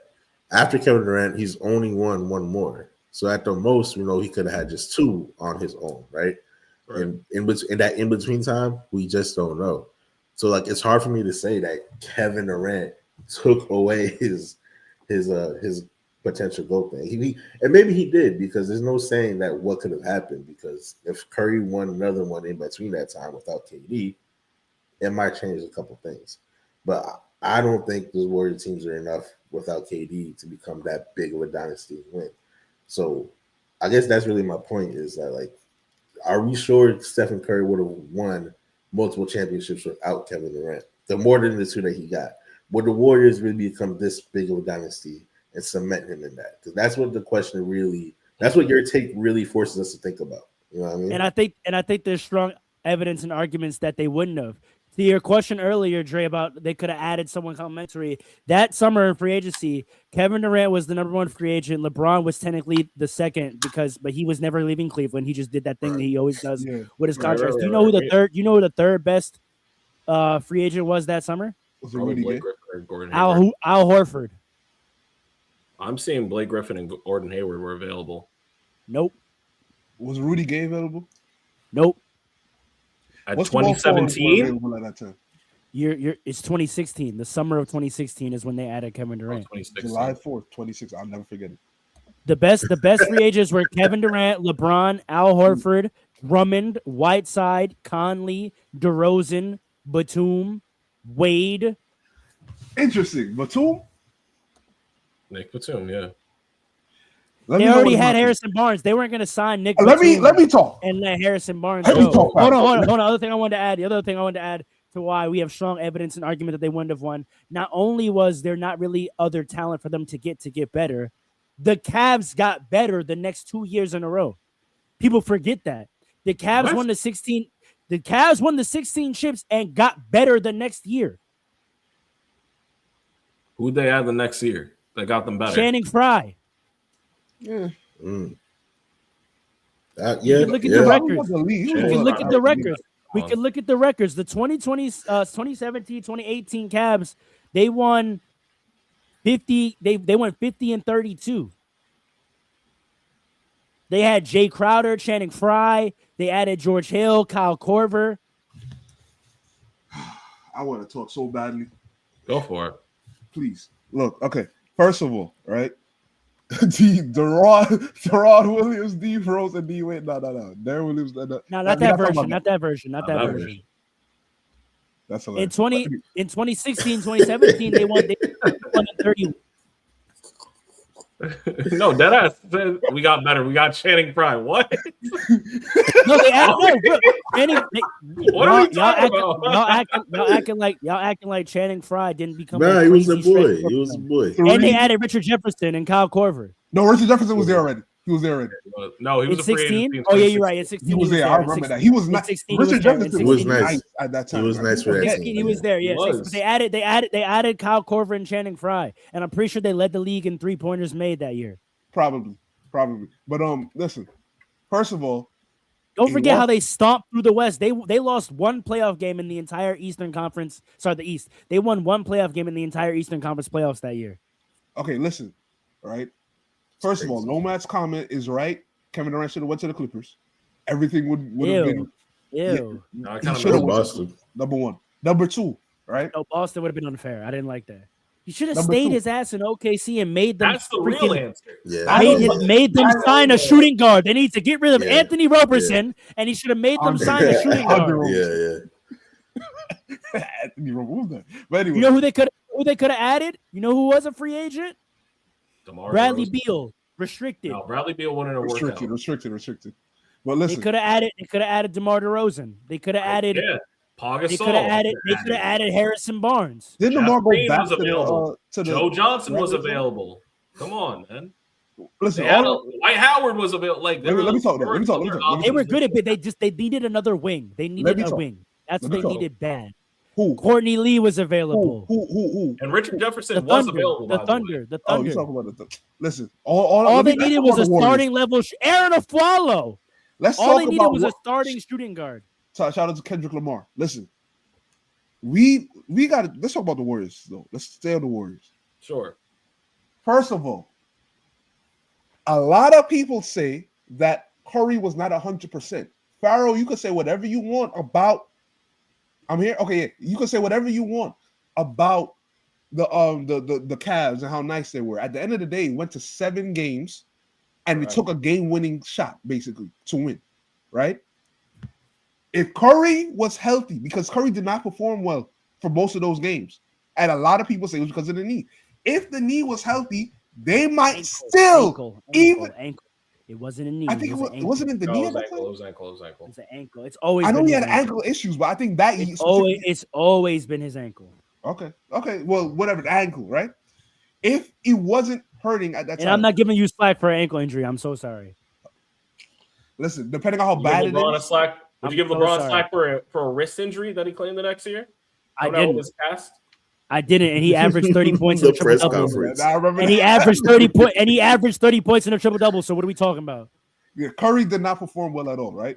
All that matchup hunting, if Curry was able to hit jump shots, it wouldn't have mattered. Doesn't matter. It doesn't have mattered, right? Wait. I got a lot to say because I'm right. That's number one. Number two. I got a lot to say. Why we let Harrison Barnes off the hook, man? I'm tired of this. Harrison Barnes is the biggest reason why they lost that chip that year. Harrison Barnes was incredibly important to that team. Just because he's not a big name, just because he was the fourth option at that time. He was their starting small forward. You see the way that Nomad, you're gonna appreciate this. The way that they treated JJ Redick on the Clippers in first quarters is the way they treated Harrison Barnes on that team. They fed Harrison Barnes every first quarter because they knew the original Def lineup had Harrison Barnes in it. Because they knew they needed him to at least hit open shots and you need to be in rhythm going forward in the game. Harrison Barnes was garbage that year. Yep. Garbage. They won 73 games. Off the strength of Steph Curry. Wait. Because of their Def lineup. Steph, Clay, Barnes, Iggy, Draymond. That lineup won 73 games. And all he had to do was hit open threes in the fourth quarters with that lineup. That's it. He could have hit anything that year, wide open. Harrison Barnes completely ruined the spacing of the offense, right? Now, you're telling me they go out and get Nicholas Batum. No. If they had Batum instead of Harrison Barnes the next year, they probably do beat them. I'm sorry. I think they do beat the Cavaliers. 100%. No right shot. Now, here's the thing. The only logical argument to me that you could pose against this is if you really believe that Curry's ankle injury wasn't that serious. Because if it wasn't that serious, then he just choked straight up. And I think I said a few years ago, I'm starting to think maybe Curry did choke that year and it wasn't that. I'm not sure. For me, ankle injury for a jump shooting player is not an excuse. If you're a high flyer and you have a blown tire. I didn't say that. Did I say that? I didn't say it wasn't important. I said, for me, a jump shooting player, I'm not giving you ankle. I disagree with that wholeheartedly. But listen, all I'm going to say. Same way I didn't give Bron wrist because you could dunk with a hurt wrist. That's different. That's completely different. I'm just saying, like, if your injury is not in a, like, I get it. You have to have a solid base to make shots. Huge. Come on, dog. I see it. You gotta disagree with that. Come on, dog. You gotta agree to disagree with that one. But to me, if Derrick Rose had a bum ankle, I'd understand. But I don't know. But to me, I think that's still a big deal. But anyway, all I'm gonna say, I'm gonna leave it here. Kevin Durant, they didn't need Kevin Durant to me. Kevin Durant put them over the hump. Right, what they needed was Curry to play like Curry does in the regular season. He doesn't even have to elevate. Just do what you do in the regular season, which is not impossible to ask any player in the NBA. If you do what you did. Wait. I'm sorry. Can we? Because I have to just double check this, and I forgot, and I think a lot of us forgot. Steph Curry wasn't the only person that was injured. But he was the only one where that affected to that level, though. Andrew Bogut was injured as well. They lost their entire inside presence. Please. And then Draymond got. No. Wait, who did you say? Bogut? Please. Bogut. He was their defender. He was their inside defender. What are we talking about? Real quick. Play in the fourth quarter. They had a def lineup for a reason. He was. That's a fact. Bro. But Paul, you didn't even play in the fourth quarter. Okay, this is okay. I'm gonna answer. Edge. Hold on, man. I was gonna close off by answering exactly what you just asked me, Alan. Okay. To me, this is why what Kevin Durant did was a basketball sin. 100. You don't need to be there. To me, right? What we saw was a complete domination based off of talent alone. I will never forget when they were on a fast break. I think this was 2017, right? Like in the first quarter. It was Steph, Clay, and Kevin Durant running down the middle, right, on a fast break. And J.R. Smith had to make a decision. This man, J.R. Smith, I think Clay wasn't there. I think it was just Steph and going to the corner and Kevin Durant running down the middle on the fast break. This man, J.R. Smith, ran away from a 7-foot tall player running down the lane to dunk the basketball to go to the shooter. Because that's what you had. That was a good decision because that's where we were in the NBA at that time because Kevin Durant decided to go to the Warriors. All they needed was Nicholas Batum because then you would have seen, is LeBron really greater than Michael Jordan? LeBron was still him? That was the best LeBron we ever saw. That second Cavs run, right?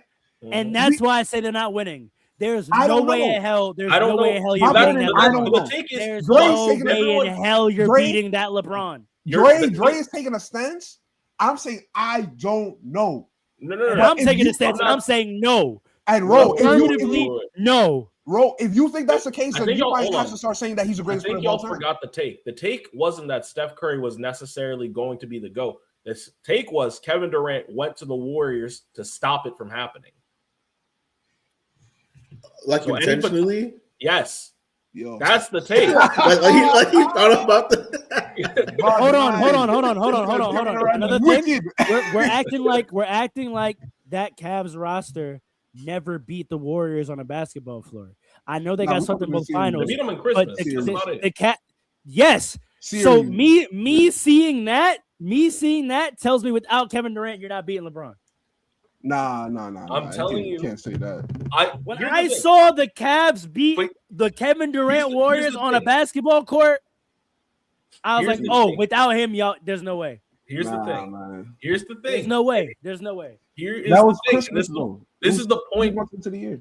We don't, because in the fact that we're having this conversation, we're talking about what could have happened, who could have got. That is the point. That's literally who did that. What's he talking about? But then, Andre, why would Kevin Durant intentionally be like? He didn't absorb us, though. He didn't actually absorb us. You could say he tried to, though. Low key. What did you say, Alan? He may have tried to. I want to know why. I literally said that. You did. Why would Kevin Durant do that?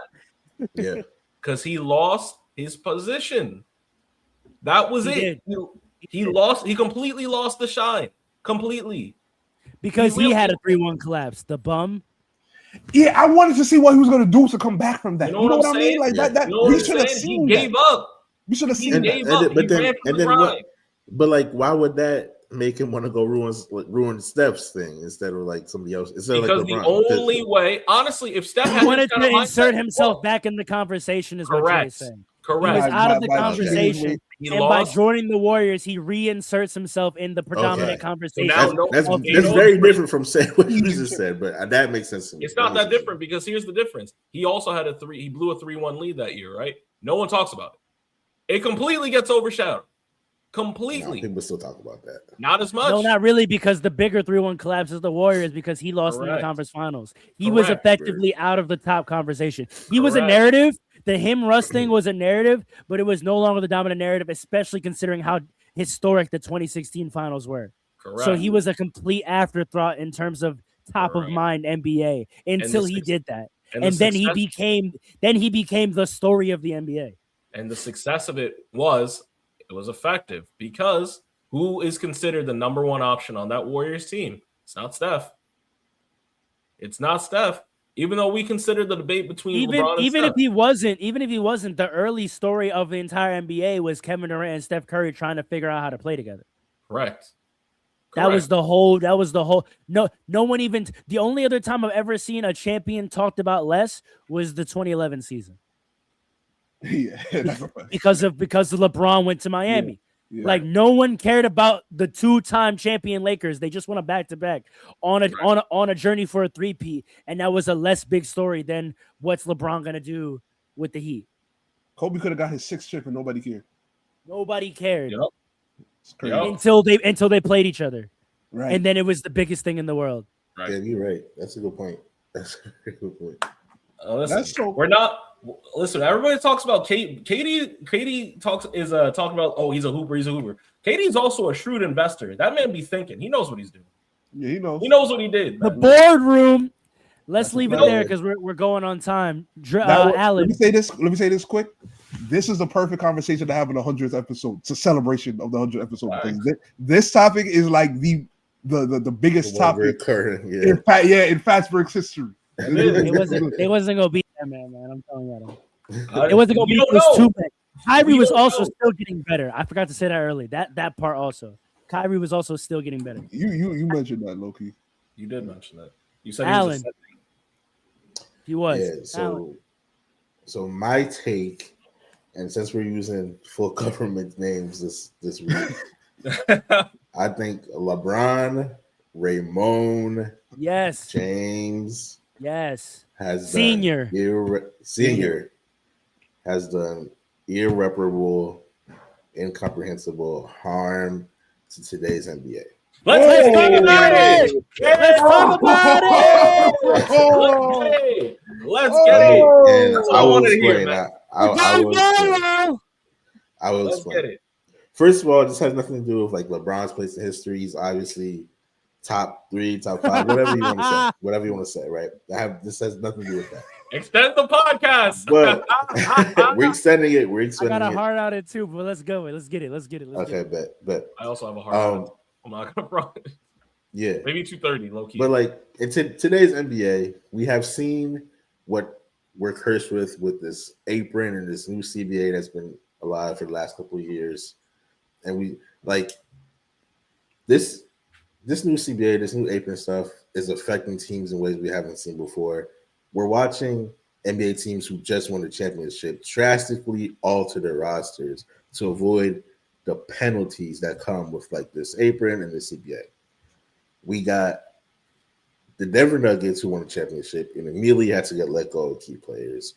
We have the Boston Celtics who just won 2 years ago, no longer have very key players that they had. Porzingis is gone, Jrue Holiday gone. Totally different roster from when they just won. The OKC Thunder point guard, man. Yeah. The OKC Thunder might have just narrowly for now missed it only because Jalen Williams. Mad people on the rookie contract still. That and Jalen Williams didn't qualify for the Supermax because of his lucky as hell. If it wasn't for that, he might have been gone this season or next season. But they narrowly avoided that. The Clippers let Paul George walk for nothing. We used to never see that, right? My point is, for the next 10, 15 years, maybe, we may not even see a dynasty anymore, right? We may not see people, and that affects people's legacies. If Shea is not able to killed the whole 2010 Stars era, the AD, Jokic, Giannis era is because of this.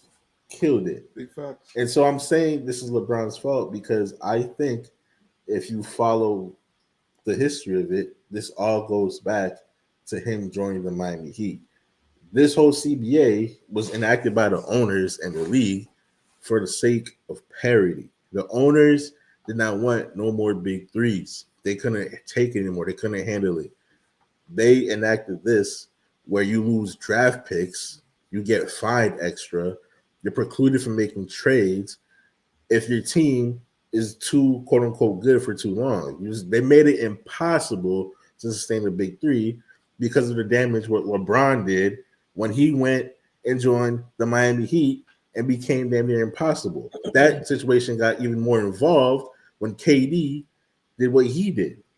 And now we're stuck with this new NBA where teams can't even make a trade anymore. Giannis is going to demand a trade potentially. There's only a limited teams he could go to. The Knicks may not be able to get Giannis. I don't even know if the Knicks can get Giannis. They're already in the second apron. They can't even get Giannis without doing a whole bunch of extra teams involved in doing all this stuff. It has ruined the NBA completely. And it all goes back to that one decision he made because he couldn't handle the fact that he was getting killed in the media, despite the fact that he didn't need to go to the Heat. He needed to make it stacked in his favor competitively that he was damn near guaranteed a championship. And still lost. Still lost. That's why he's not the go to me. But he had to make it that so that he could win because he couldn't handle this media temptation and the media scrutiny that he was doing, despite the fact that he was good enough to win a championship without doing that. He could have went to any other team, could have went to the Cavs, and as long as they had a decent team around him, he could have still won. So all that, I think LeBron has done irreparable harm to the league. And it all goes back to that very one decision, him going to Miami and making the craziest big three we ever seen at the time. Might be still the craziest big three if you want to. That could be a whole separate debate too, but I can make an argument that big three is kind of crazier than what they had in OKC. I love and how then we in all Golden State. I love how we all came with takes and Alan came with a sermon. Let me tell you something. This brother. Hold on. Can I just frame this real quick? Can we start putting some of this fault on Dwayne Wade also? Like I said earlier, why do we not talk about this? You can. Why is Dwayne Wade never held point. accountable for it? LeBron did not strong arm Dwayne Wade into getting the Heat to sign him. They concocted that plan together. That's a good point. Along with Melo and almost CP. Yeah. Yep. CP3 was all. Listen, it was all the Banana Boat crew. That's a good point. The Banana They Boat start crew. laying this at all of their feet. Dwayne Wade was already a Finals MVP and concocted a plan with LeBron James to bring him to Miami to be his number one, to win more chips. Why is that never discussed? Because nobody cares about Dwayne Wade like that. He's overlooked. We all got him third best shooting guard all time, right? Yeah. Because D Wade got injured for many of those years. Right. He was older. That's why he was not older when LeBron got there. They got drafted the same goddamn year. Yeah, but you know what? A lot of people more so consider him a Kobe contemporary. So he's older when Bron gets there, even though they're drafted the same year. So it feels almost like, oh, I'm helping this. He's like 3 years older than him, though. Yeah, that's another thing, dude. LeBron went there at 26. That's a fact. The fact. Dwayne Wade was 29, man. He wasn't even 30 yet. Dwayne Wade wasn't even 30 yet. The real reason is because it was his team. The same reason why people let Steph off the hook for allowing KD to go over there. I also don't like that. I also feel like you can throw that in there. I put that Steph Curry's just a nice guy. In the same way that we say the Michaels and the Magics and the Kobes would have never left, they never went out there and recruited their op. Never.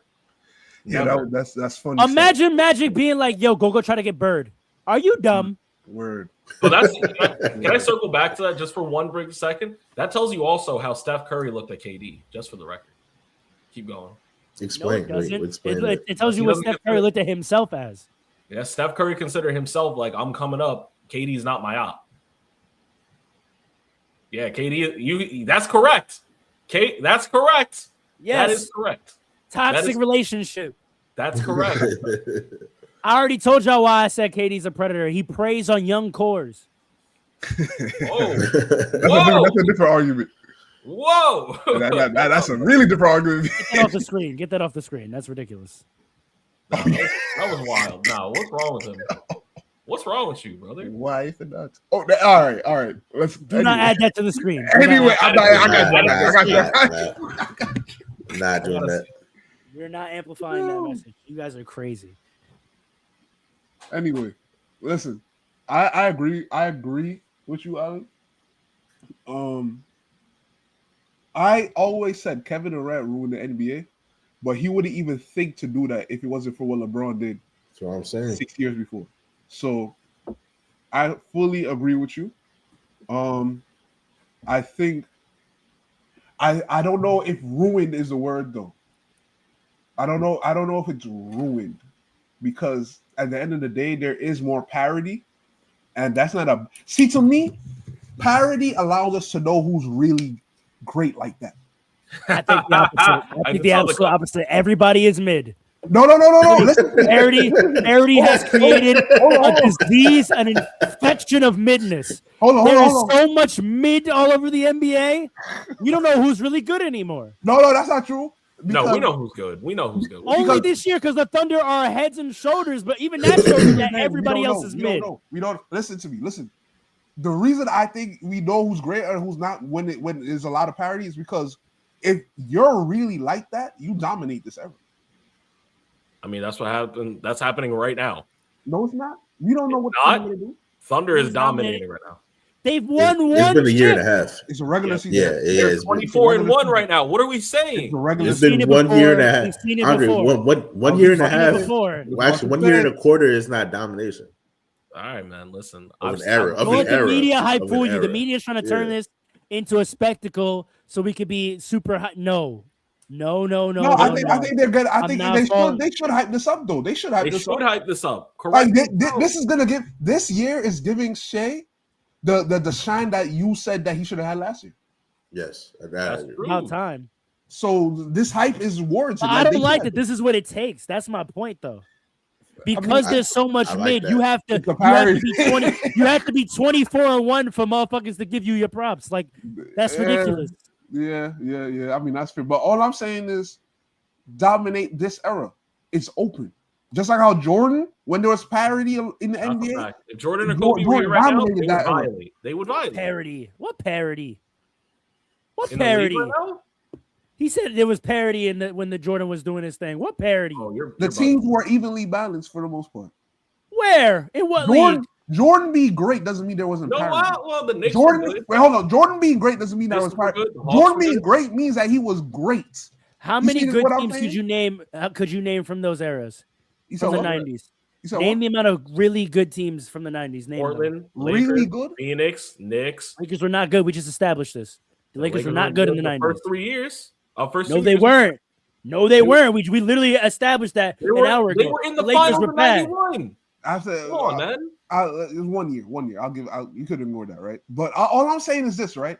What name really the good teams. Name the really good teams. Okay. What do you mean by what do you mean by good? That's what. What do you mean by good in this era? I'm saying, right? The Magic. Good team. Good just means that you play basketball well and you're a tough out. That's it. To me, right? Like the Celtics. 50 wins is good to me. 50 wins is a good team to me. 50 wins. A lot of teams that are not a lot of teams. There's some teams let me tell you this year, brother. So I would like to go to the 90s and tell me how many each year, how many with 50 win teams were there versus today. All right, hold on. The Jazz were good. The Spurs. Did they win 50 games? Did they win 50 games? I'm pretty sure they won like 60 games. The Spurs did. The Spurs were winning 50 games for sure, but not in the early 90s. No, not in the early 90s. You said the 90s. I'm going throughout the whole era. Yeah, I'm just naming teams. Hold on, let's pull this up. I'm just naming teams, right? Because to me, that's the measure. If you win 50 out of 82 games, you're a good team. Listen, man. Listen, when I'm talking about roster construction, that's what I'm talking about, right? Like, but we know that doesn't mean anything when it comes down to winning. So how good are you? It doesn't mean anything. It's crazy. If you win 47 games, but you have mad on paper talent, what does that mean for me? How many teams you lost damn near as many times as you won? How many 47 and 38 is what does that do for me? How many teams really do that with mad talent? Think about it. This era a lot. This we have mad this era we have mad 43 win super talented teams. Well, this era, the Clippers last year. How much talent did the Clippers have on their roster last year on paper? Hold on. And they won 44 games? I think those teams, those stars get exposed. Their star power is diminished, and we're That's my point, though. That's my point, though. No. But I'm talking. But wait, though. Wait. Right? They're not as nice as we thought they were. That's what I'm saying. That's my point. It's a bunch of mid. No, I'm talking about the individual players on those. Them too. That's all I'm talking. I'm not. If you have a well-constructed team, I'm not calling you just say a bunch of mid. Wait. I'm not doing that. Where are the well-constructed teams in today's NBA? Is my point. You said what? Where are the well-constructed teams in the NBA today or in the Jordan era? All over the place. They're all over the place. Name them. The Spurs, the Lakers, the Knicks, the Thunder. You're done. That's it. Cleveland. If Darius Garland is healthy, Timberwolves are not well-constructed. They're not going to win 50 games. Timberwolves. The Pistons. I'll give you that. That's it. Cavs. The Cavs are not winning 50 games this year. That's because Darius Garland's injured, not because they're not well constructed. Which is a flaw of what their construction, right? No, it's not. That's not a flaw. Guys get injured. What's wrong with you? You're reaching. But if you have guys that are hurt, that means your team is not healthy, which means you're not good. That's not the same thing. That logic was crazy. Wait, that logic was crazy. That's not the same thing. If you don't have your talent, then when you show up to play basketball, are you a good team? You said the statement was if you don't have your talent and we go to play basketball because you have mad talent and street clothes on your bench, am I gonna call you a good team? No, you're not going to call me a good team. Am I going to call you a good team if all your talent is in street clothes on the bench? No, but it's not what's happening. That doesn't mean you're not well constructed. That doesn't mean no. We're staying specific. The Cavs don't have one of their stars, so right now the Cavs are not a good team. They're not going to win 50 games. Are they well constructed? They're not. They're still well constructed though, because the second he gets back, they're winning. What are you talking? You said they're not well constructed. That's unequivocally. That's okay. All right. I like distinguishing phrases, so I'll give you that. Sure, they're well constructed, but how much is good at doing them? It's another year. But here's the thing: how well constructed are they? Because in this era, injuries be killing teams. Whole chances. Yeah, because it's parity. That's what happens when you have parity. You lose your star for 20 games. You win 40 games that year. That doesn't mean you're not well constructed. It doesn't even necessarily mean you're not. That's what's supposed to happen. But see, that's what's supposed to happen. Where's the depth? Where's the depth? No.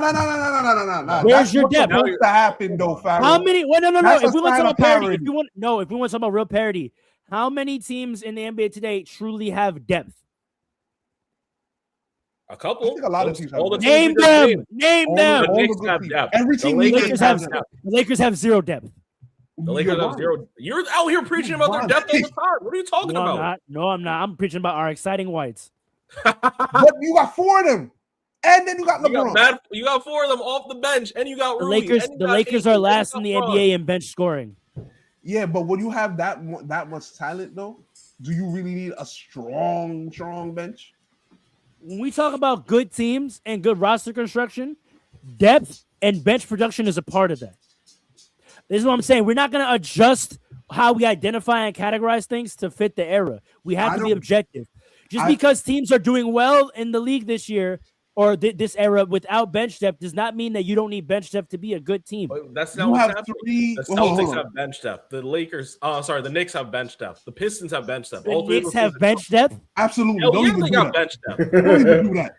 Yeah, you don't have bench depth? I like it. We don't have bench depth? The only teams with bench depth are the Knicks, Nuggets, Thunder, Pistons. No. And Celtics. Hell no. You hell no to the Celtics. Are you crazy? No, I say hell no to the Pistons. I'll give you Celtics. There's 4 teams with depth in the NBA. There's 4 teams. I still think they got it. The Pistons do not have bench depth. Please stop. So, all right, hold on. Thunder got it? Did you say the Thunder?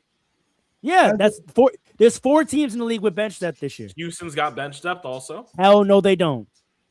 Houston's got. Hell no, they don't. Hell no, they don't. Listen, hold on.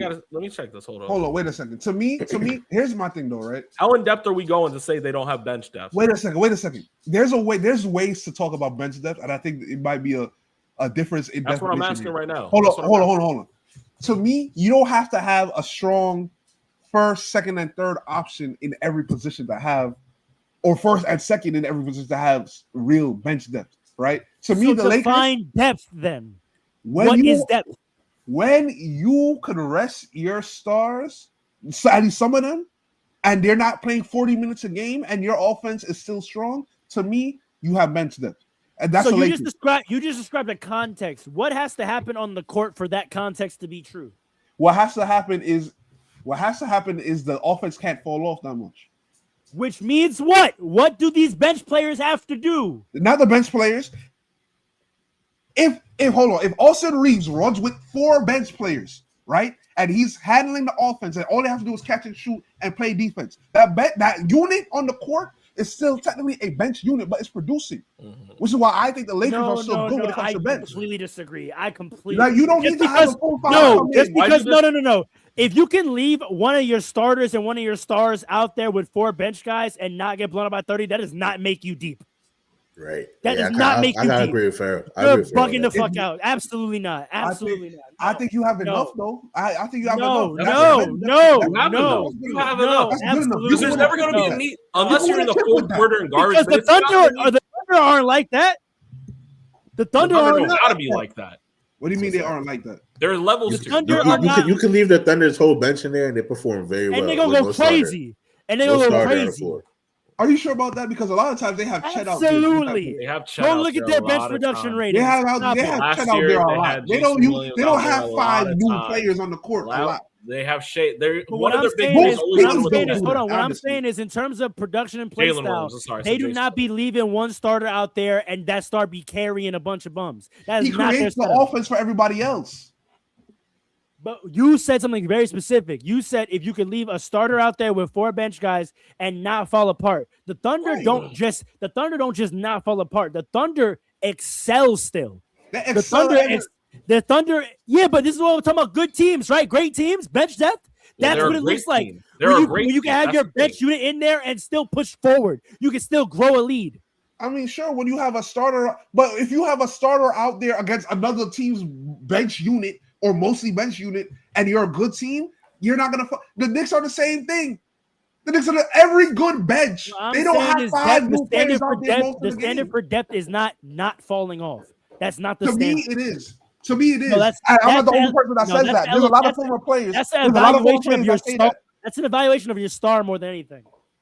There's a lot of former players who say that. There's a lot of former players.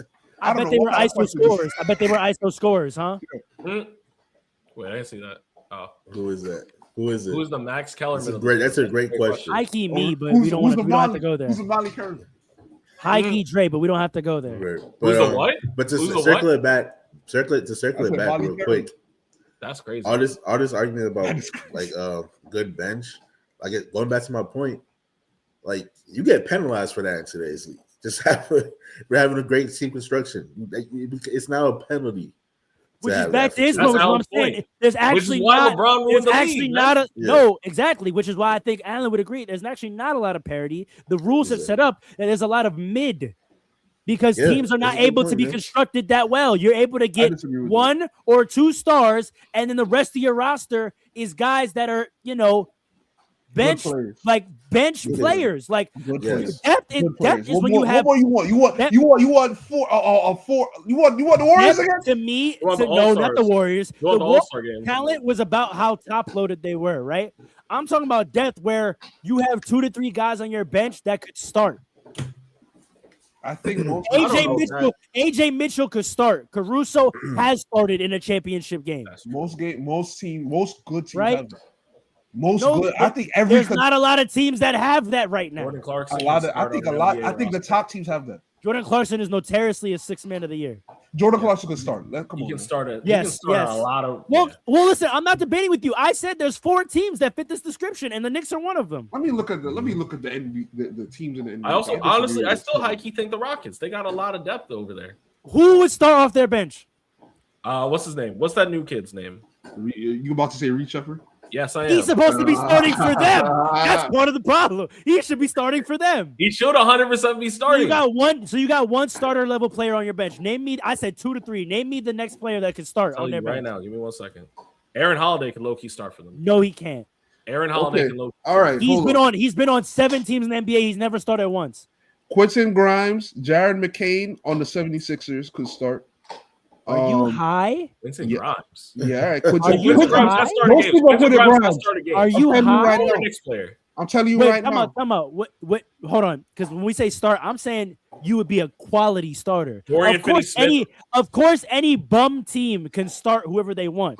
Would Quentin Grimes be a quality starter? Would you look at that starting 5 and be like, that's a high level starting 5 with Quentin Grimes starting? How do you feel about DFS?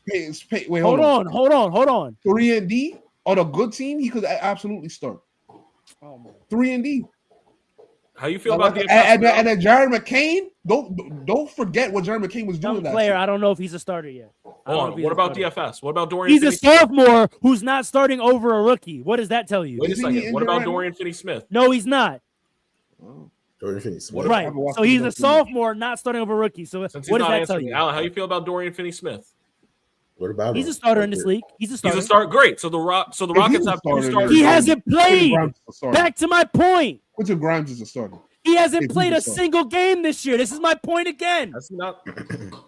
Is Larry Nance a starter this game? What are you talking? He's averaging 8 this season. Tell me when his first game was. I'll tell you right now. Hold on. Is Larry Nance a starter? I promise you, it was December. No, Larry Nance is not a starter in this league. What about Thomas Bryant? No, not a starter. Okay. He's not a starter. These are not starters. Ooh. Max Strus? No. Okay. No. These guys are not starters in this league. Okay.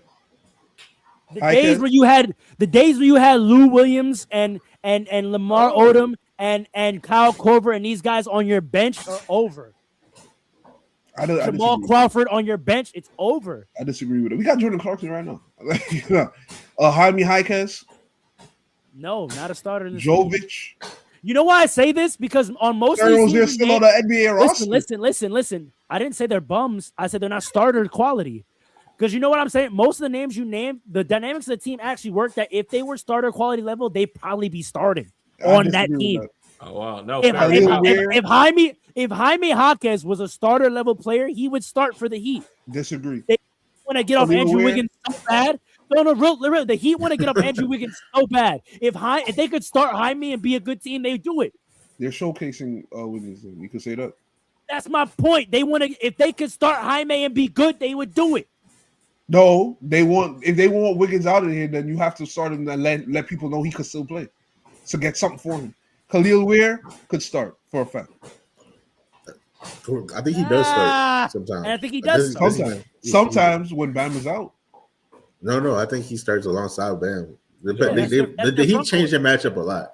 So they're very matchup dependent. Yeah. So you're right, but he does start. But like, yes, I'm saying you don't have guys that are firmly 7th and 8th in the rotation that truly are starter level players in the NBA. You don't see that no more. I believe I'm naming players that are starter level players on decent teams. Nah, hell no. I fully believe that. Let's you go haven't to named, the you Rockets. haven't named one yet. You haven't named one yet. I believe I named a lot. The one I might agree with you so far is Jaime Jaquez. I like him a lot. Maybe. I'll give you that. Maybe. Aaron Holiday is short, so I wouldn't give him. I wouldn't say he's not him. a starter. He's not a starter. Remember that Raptors roster when you had a guy like Fred VanVleet on your bench? I was just about to say Fred VanVleet. Oh, yeah. You had a guy like OG Anunoby on your bench. You don't got that no more. You know what I'm saying, bro? These are guys that are now. Back, that's fair. No, I agree. Fred VanVleet comes back, the Rockets gonna have to. No, but I don't know why that just popped in my head, but that's a perfect. That's depth. Fred VanVleet and OG Anunoby on your bench, bro. Those are two starter level quality players on your bench, and you know what happens when you got that? You go to a chip. That's depth. Well, that's what I'm talking about. And we don't even call that team a super team. That's just a great team. Maxi Kleber can't start? Hell no. Marcus Smart can't start. That was crazy. Not at this stage of his career. Not today, Marcus Smart. Not at this stage of his career, he can't. Again, if he could, he damn near probably might start. Gabe Vincent? No. Otherwise, you're naming guys that if they could start on, I promise you they'd start. I think situations play a lot. I don't know. We could move on, but I do disagree with you. We can move on. For time, I'm a bench my take because it's not gonna be as good as the three we've had already today. So I think. Nah, it's a cop out. Say that. Say quick. I'm gonna be host today to celebrate 100 episodes, classic style round robin debate where I'm hosting and moderating and bringing facts. But yeah, I mean, I'll say it, but I don't really think which was the craziest. We think had the craziest one today. Listen, all I'm gonna say is this was a good birthday present to me. This was good. I think Dre has. It's your birthday. It's my birthday on Tuesday. Oh, I was about to say. I think birthday was tomorrow. Oh, look at this guy. Wow, his brother-in-law don't even know when he was born. That's crazy. Mofo. I thought it was tomorrow. I'm tripping. That's insane. Actually, I got to text y'all about tomorrow, but that's okay.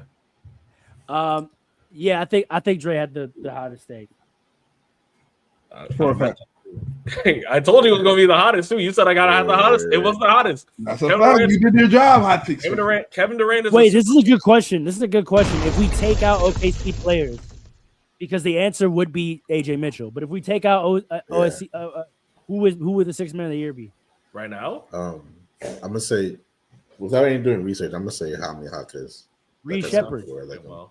Reed Shepard. I thought Reed start. Oh, you're right. He doesn't. He should. You're right. But that's my point. He probably should.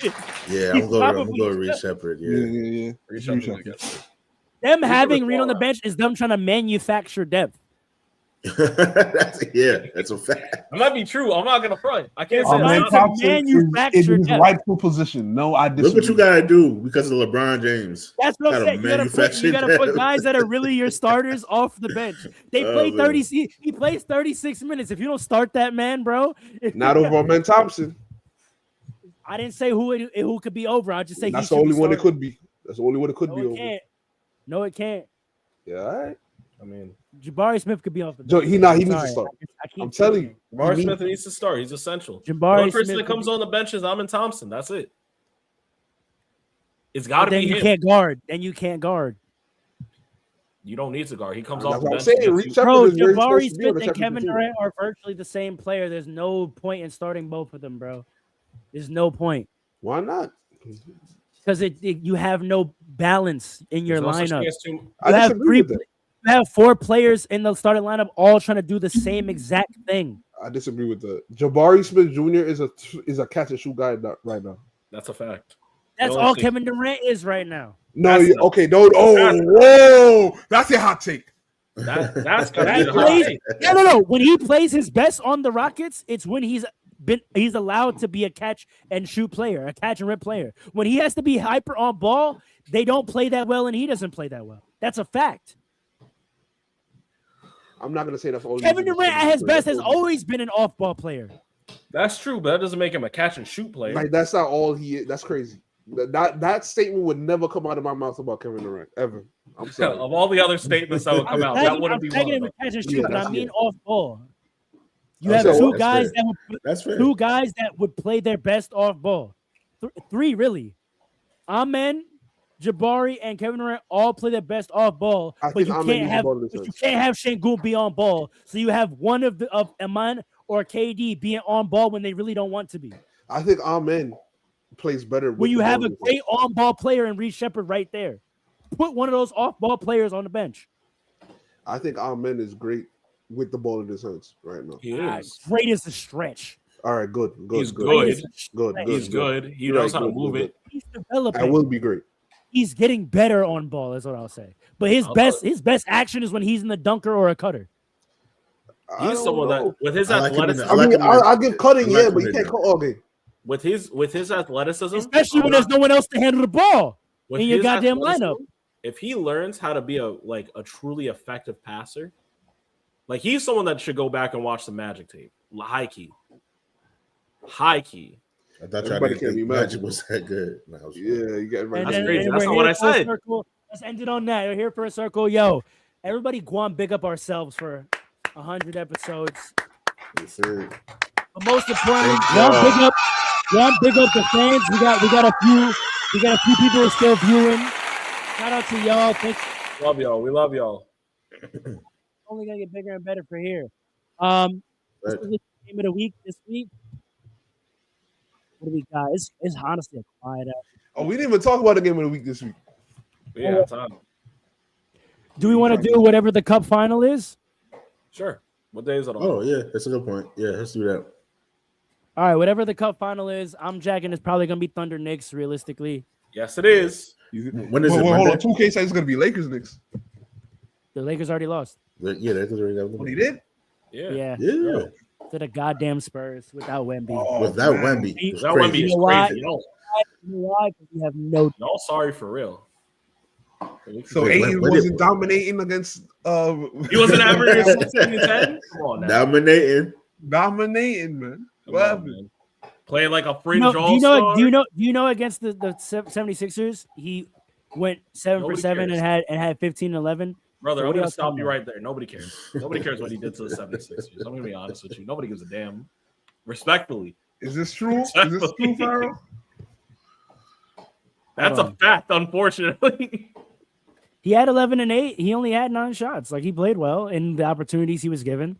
Austin Reeves went 6 of 16, and Luka went 11 for 24 because they had to take all the shots because we have no depth. All right, well, you're proving that point. What's LeBron doing out there, man? What's Bronny doing out there? Bronny's 7 just of getting 14, 7 cardio. of 14, 19 points, 15 rebounds, 8 assists. Bronny's just getting cardio, man. They might need to put the ball back in LeBron's hands more. They might actually. Absolutely not. I don't want to see that.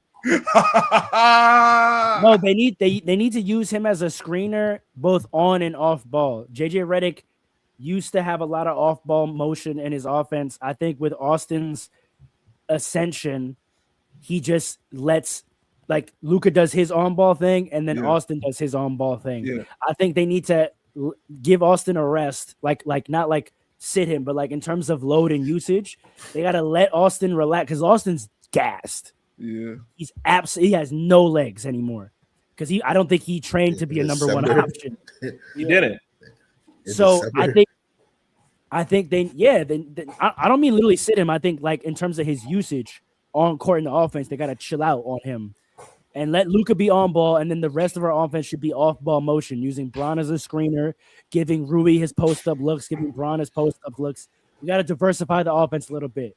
We have a good record right now doing what we're doing, but like we're gassing LeBron, we're gassing Austin into an oblivion, and we're becoming a little too predictable. So JJ's gotta mix it up a little bit. Fair enough. That's fair. And we need an athlete. We have no athletes on the roster. Rui is a solid athlete, but he's not horizontally fast. Yeah. He's got good verticality and length, but he's not horizontal. We need someone who is horizontal and vertically fast. We need an athlete. We need Herb Jones. Give us Herb Jones. I was gonna say the internet zeitgeist has been saying Herb. I don't think I'm gonna get him, but they've been saying Herb Jones. What are the Pelicans doing? That'd be great. They're not doing nothing. All right, I really gotta go. I got a haircut in 15 minutes. Light it up. We love y'all. Peace.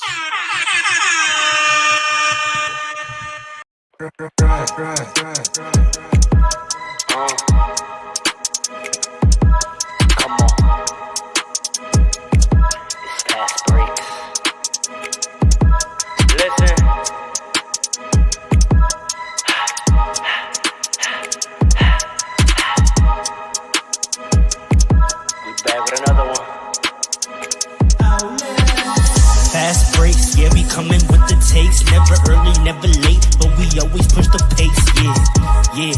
And we really study tape, y'all just view the highlights, man, we really watching games, yeah.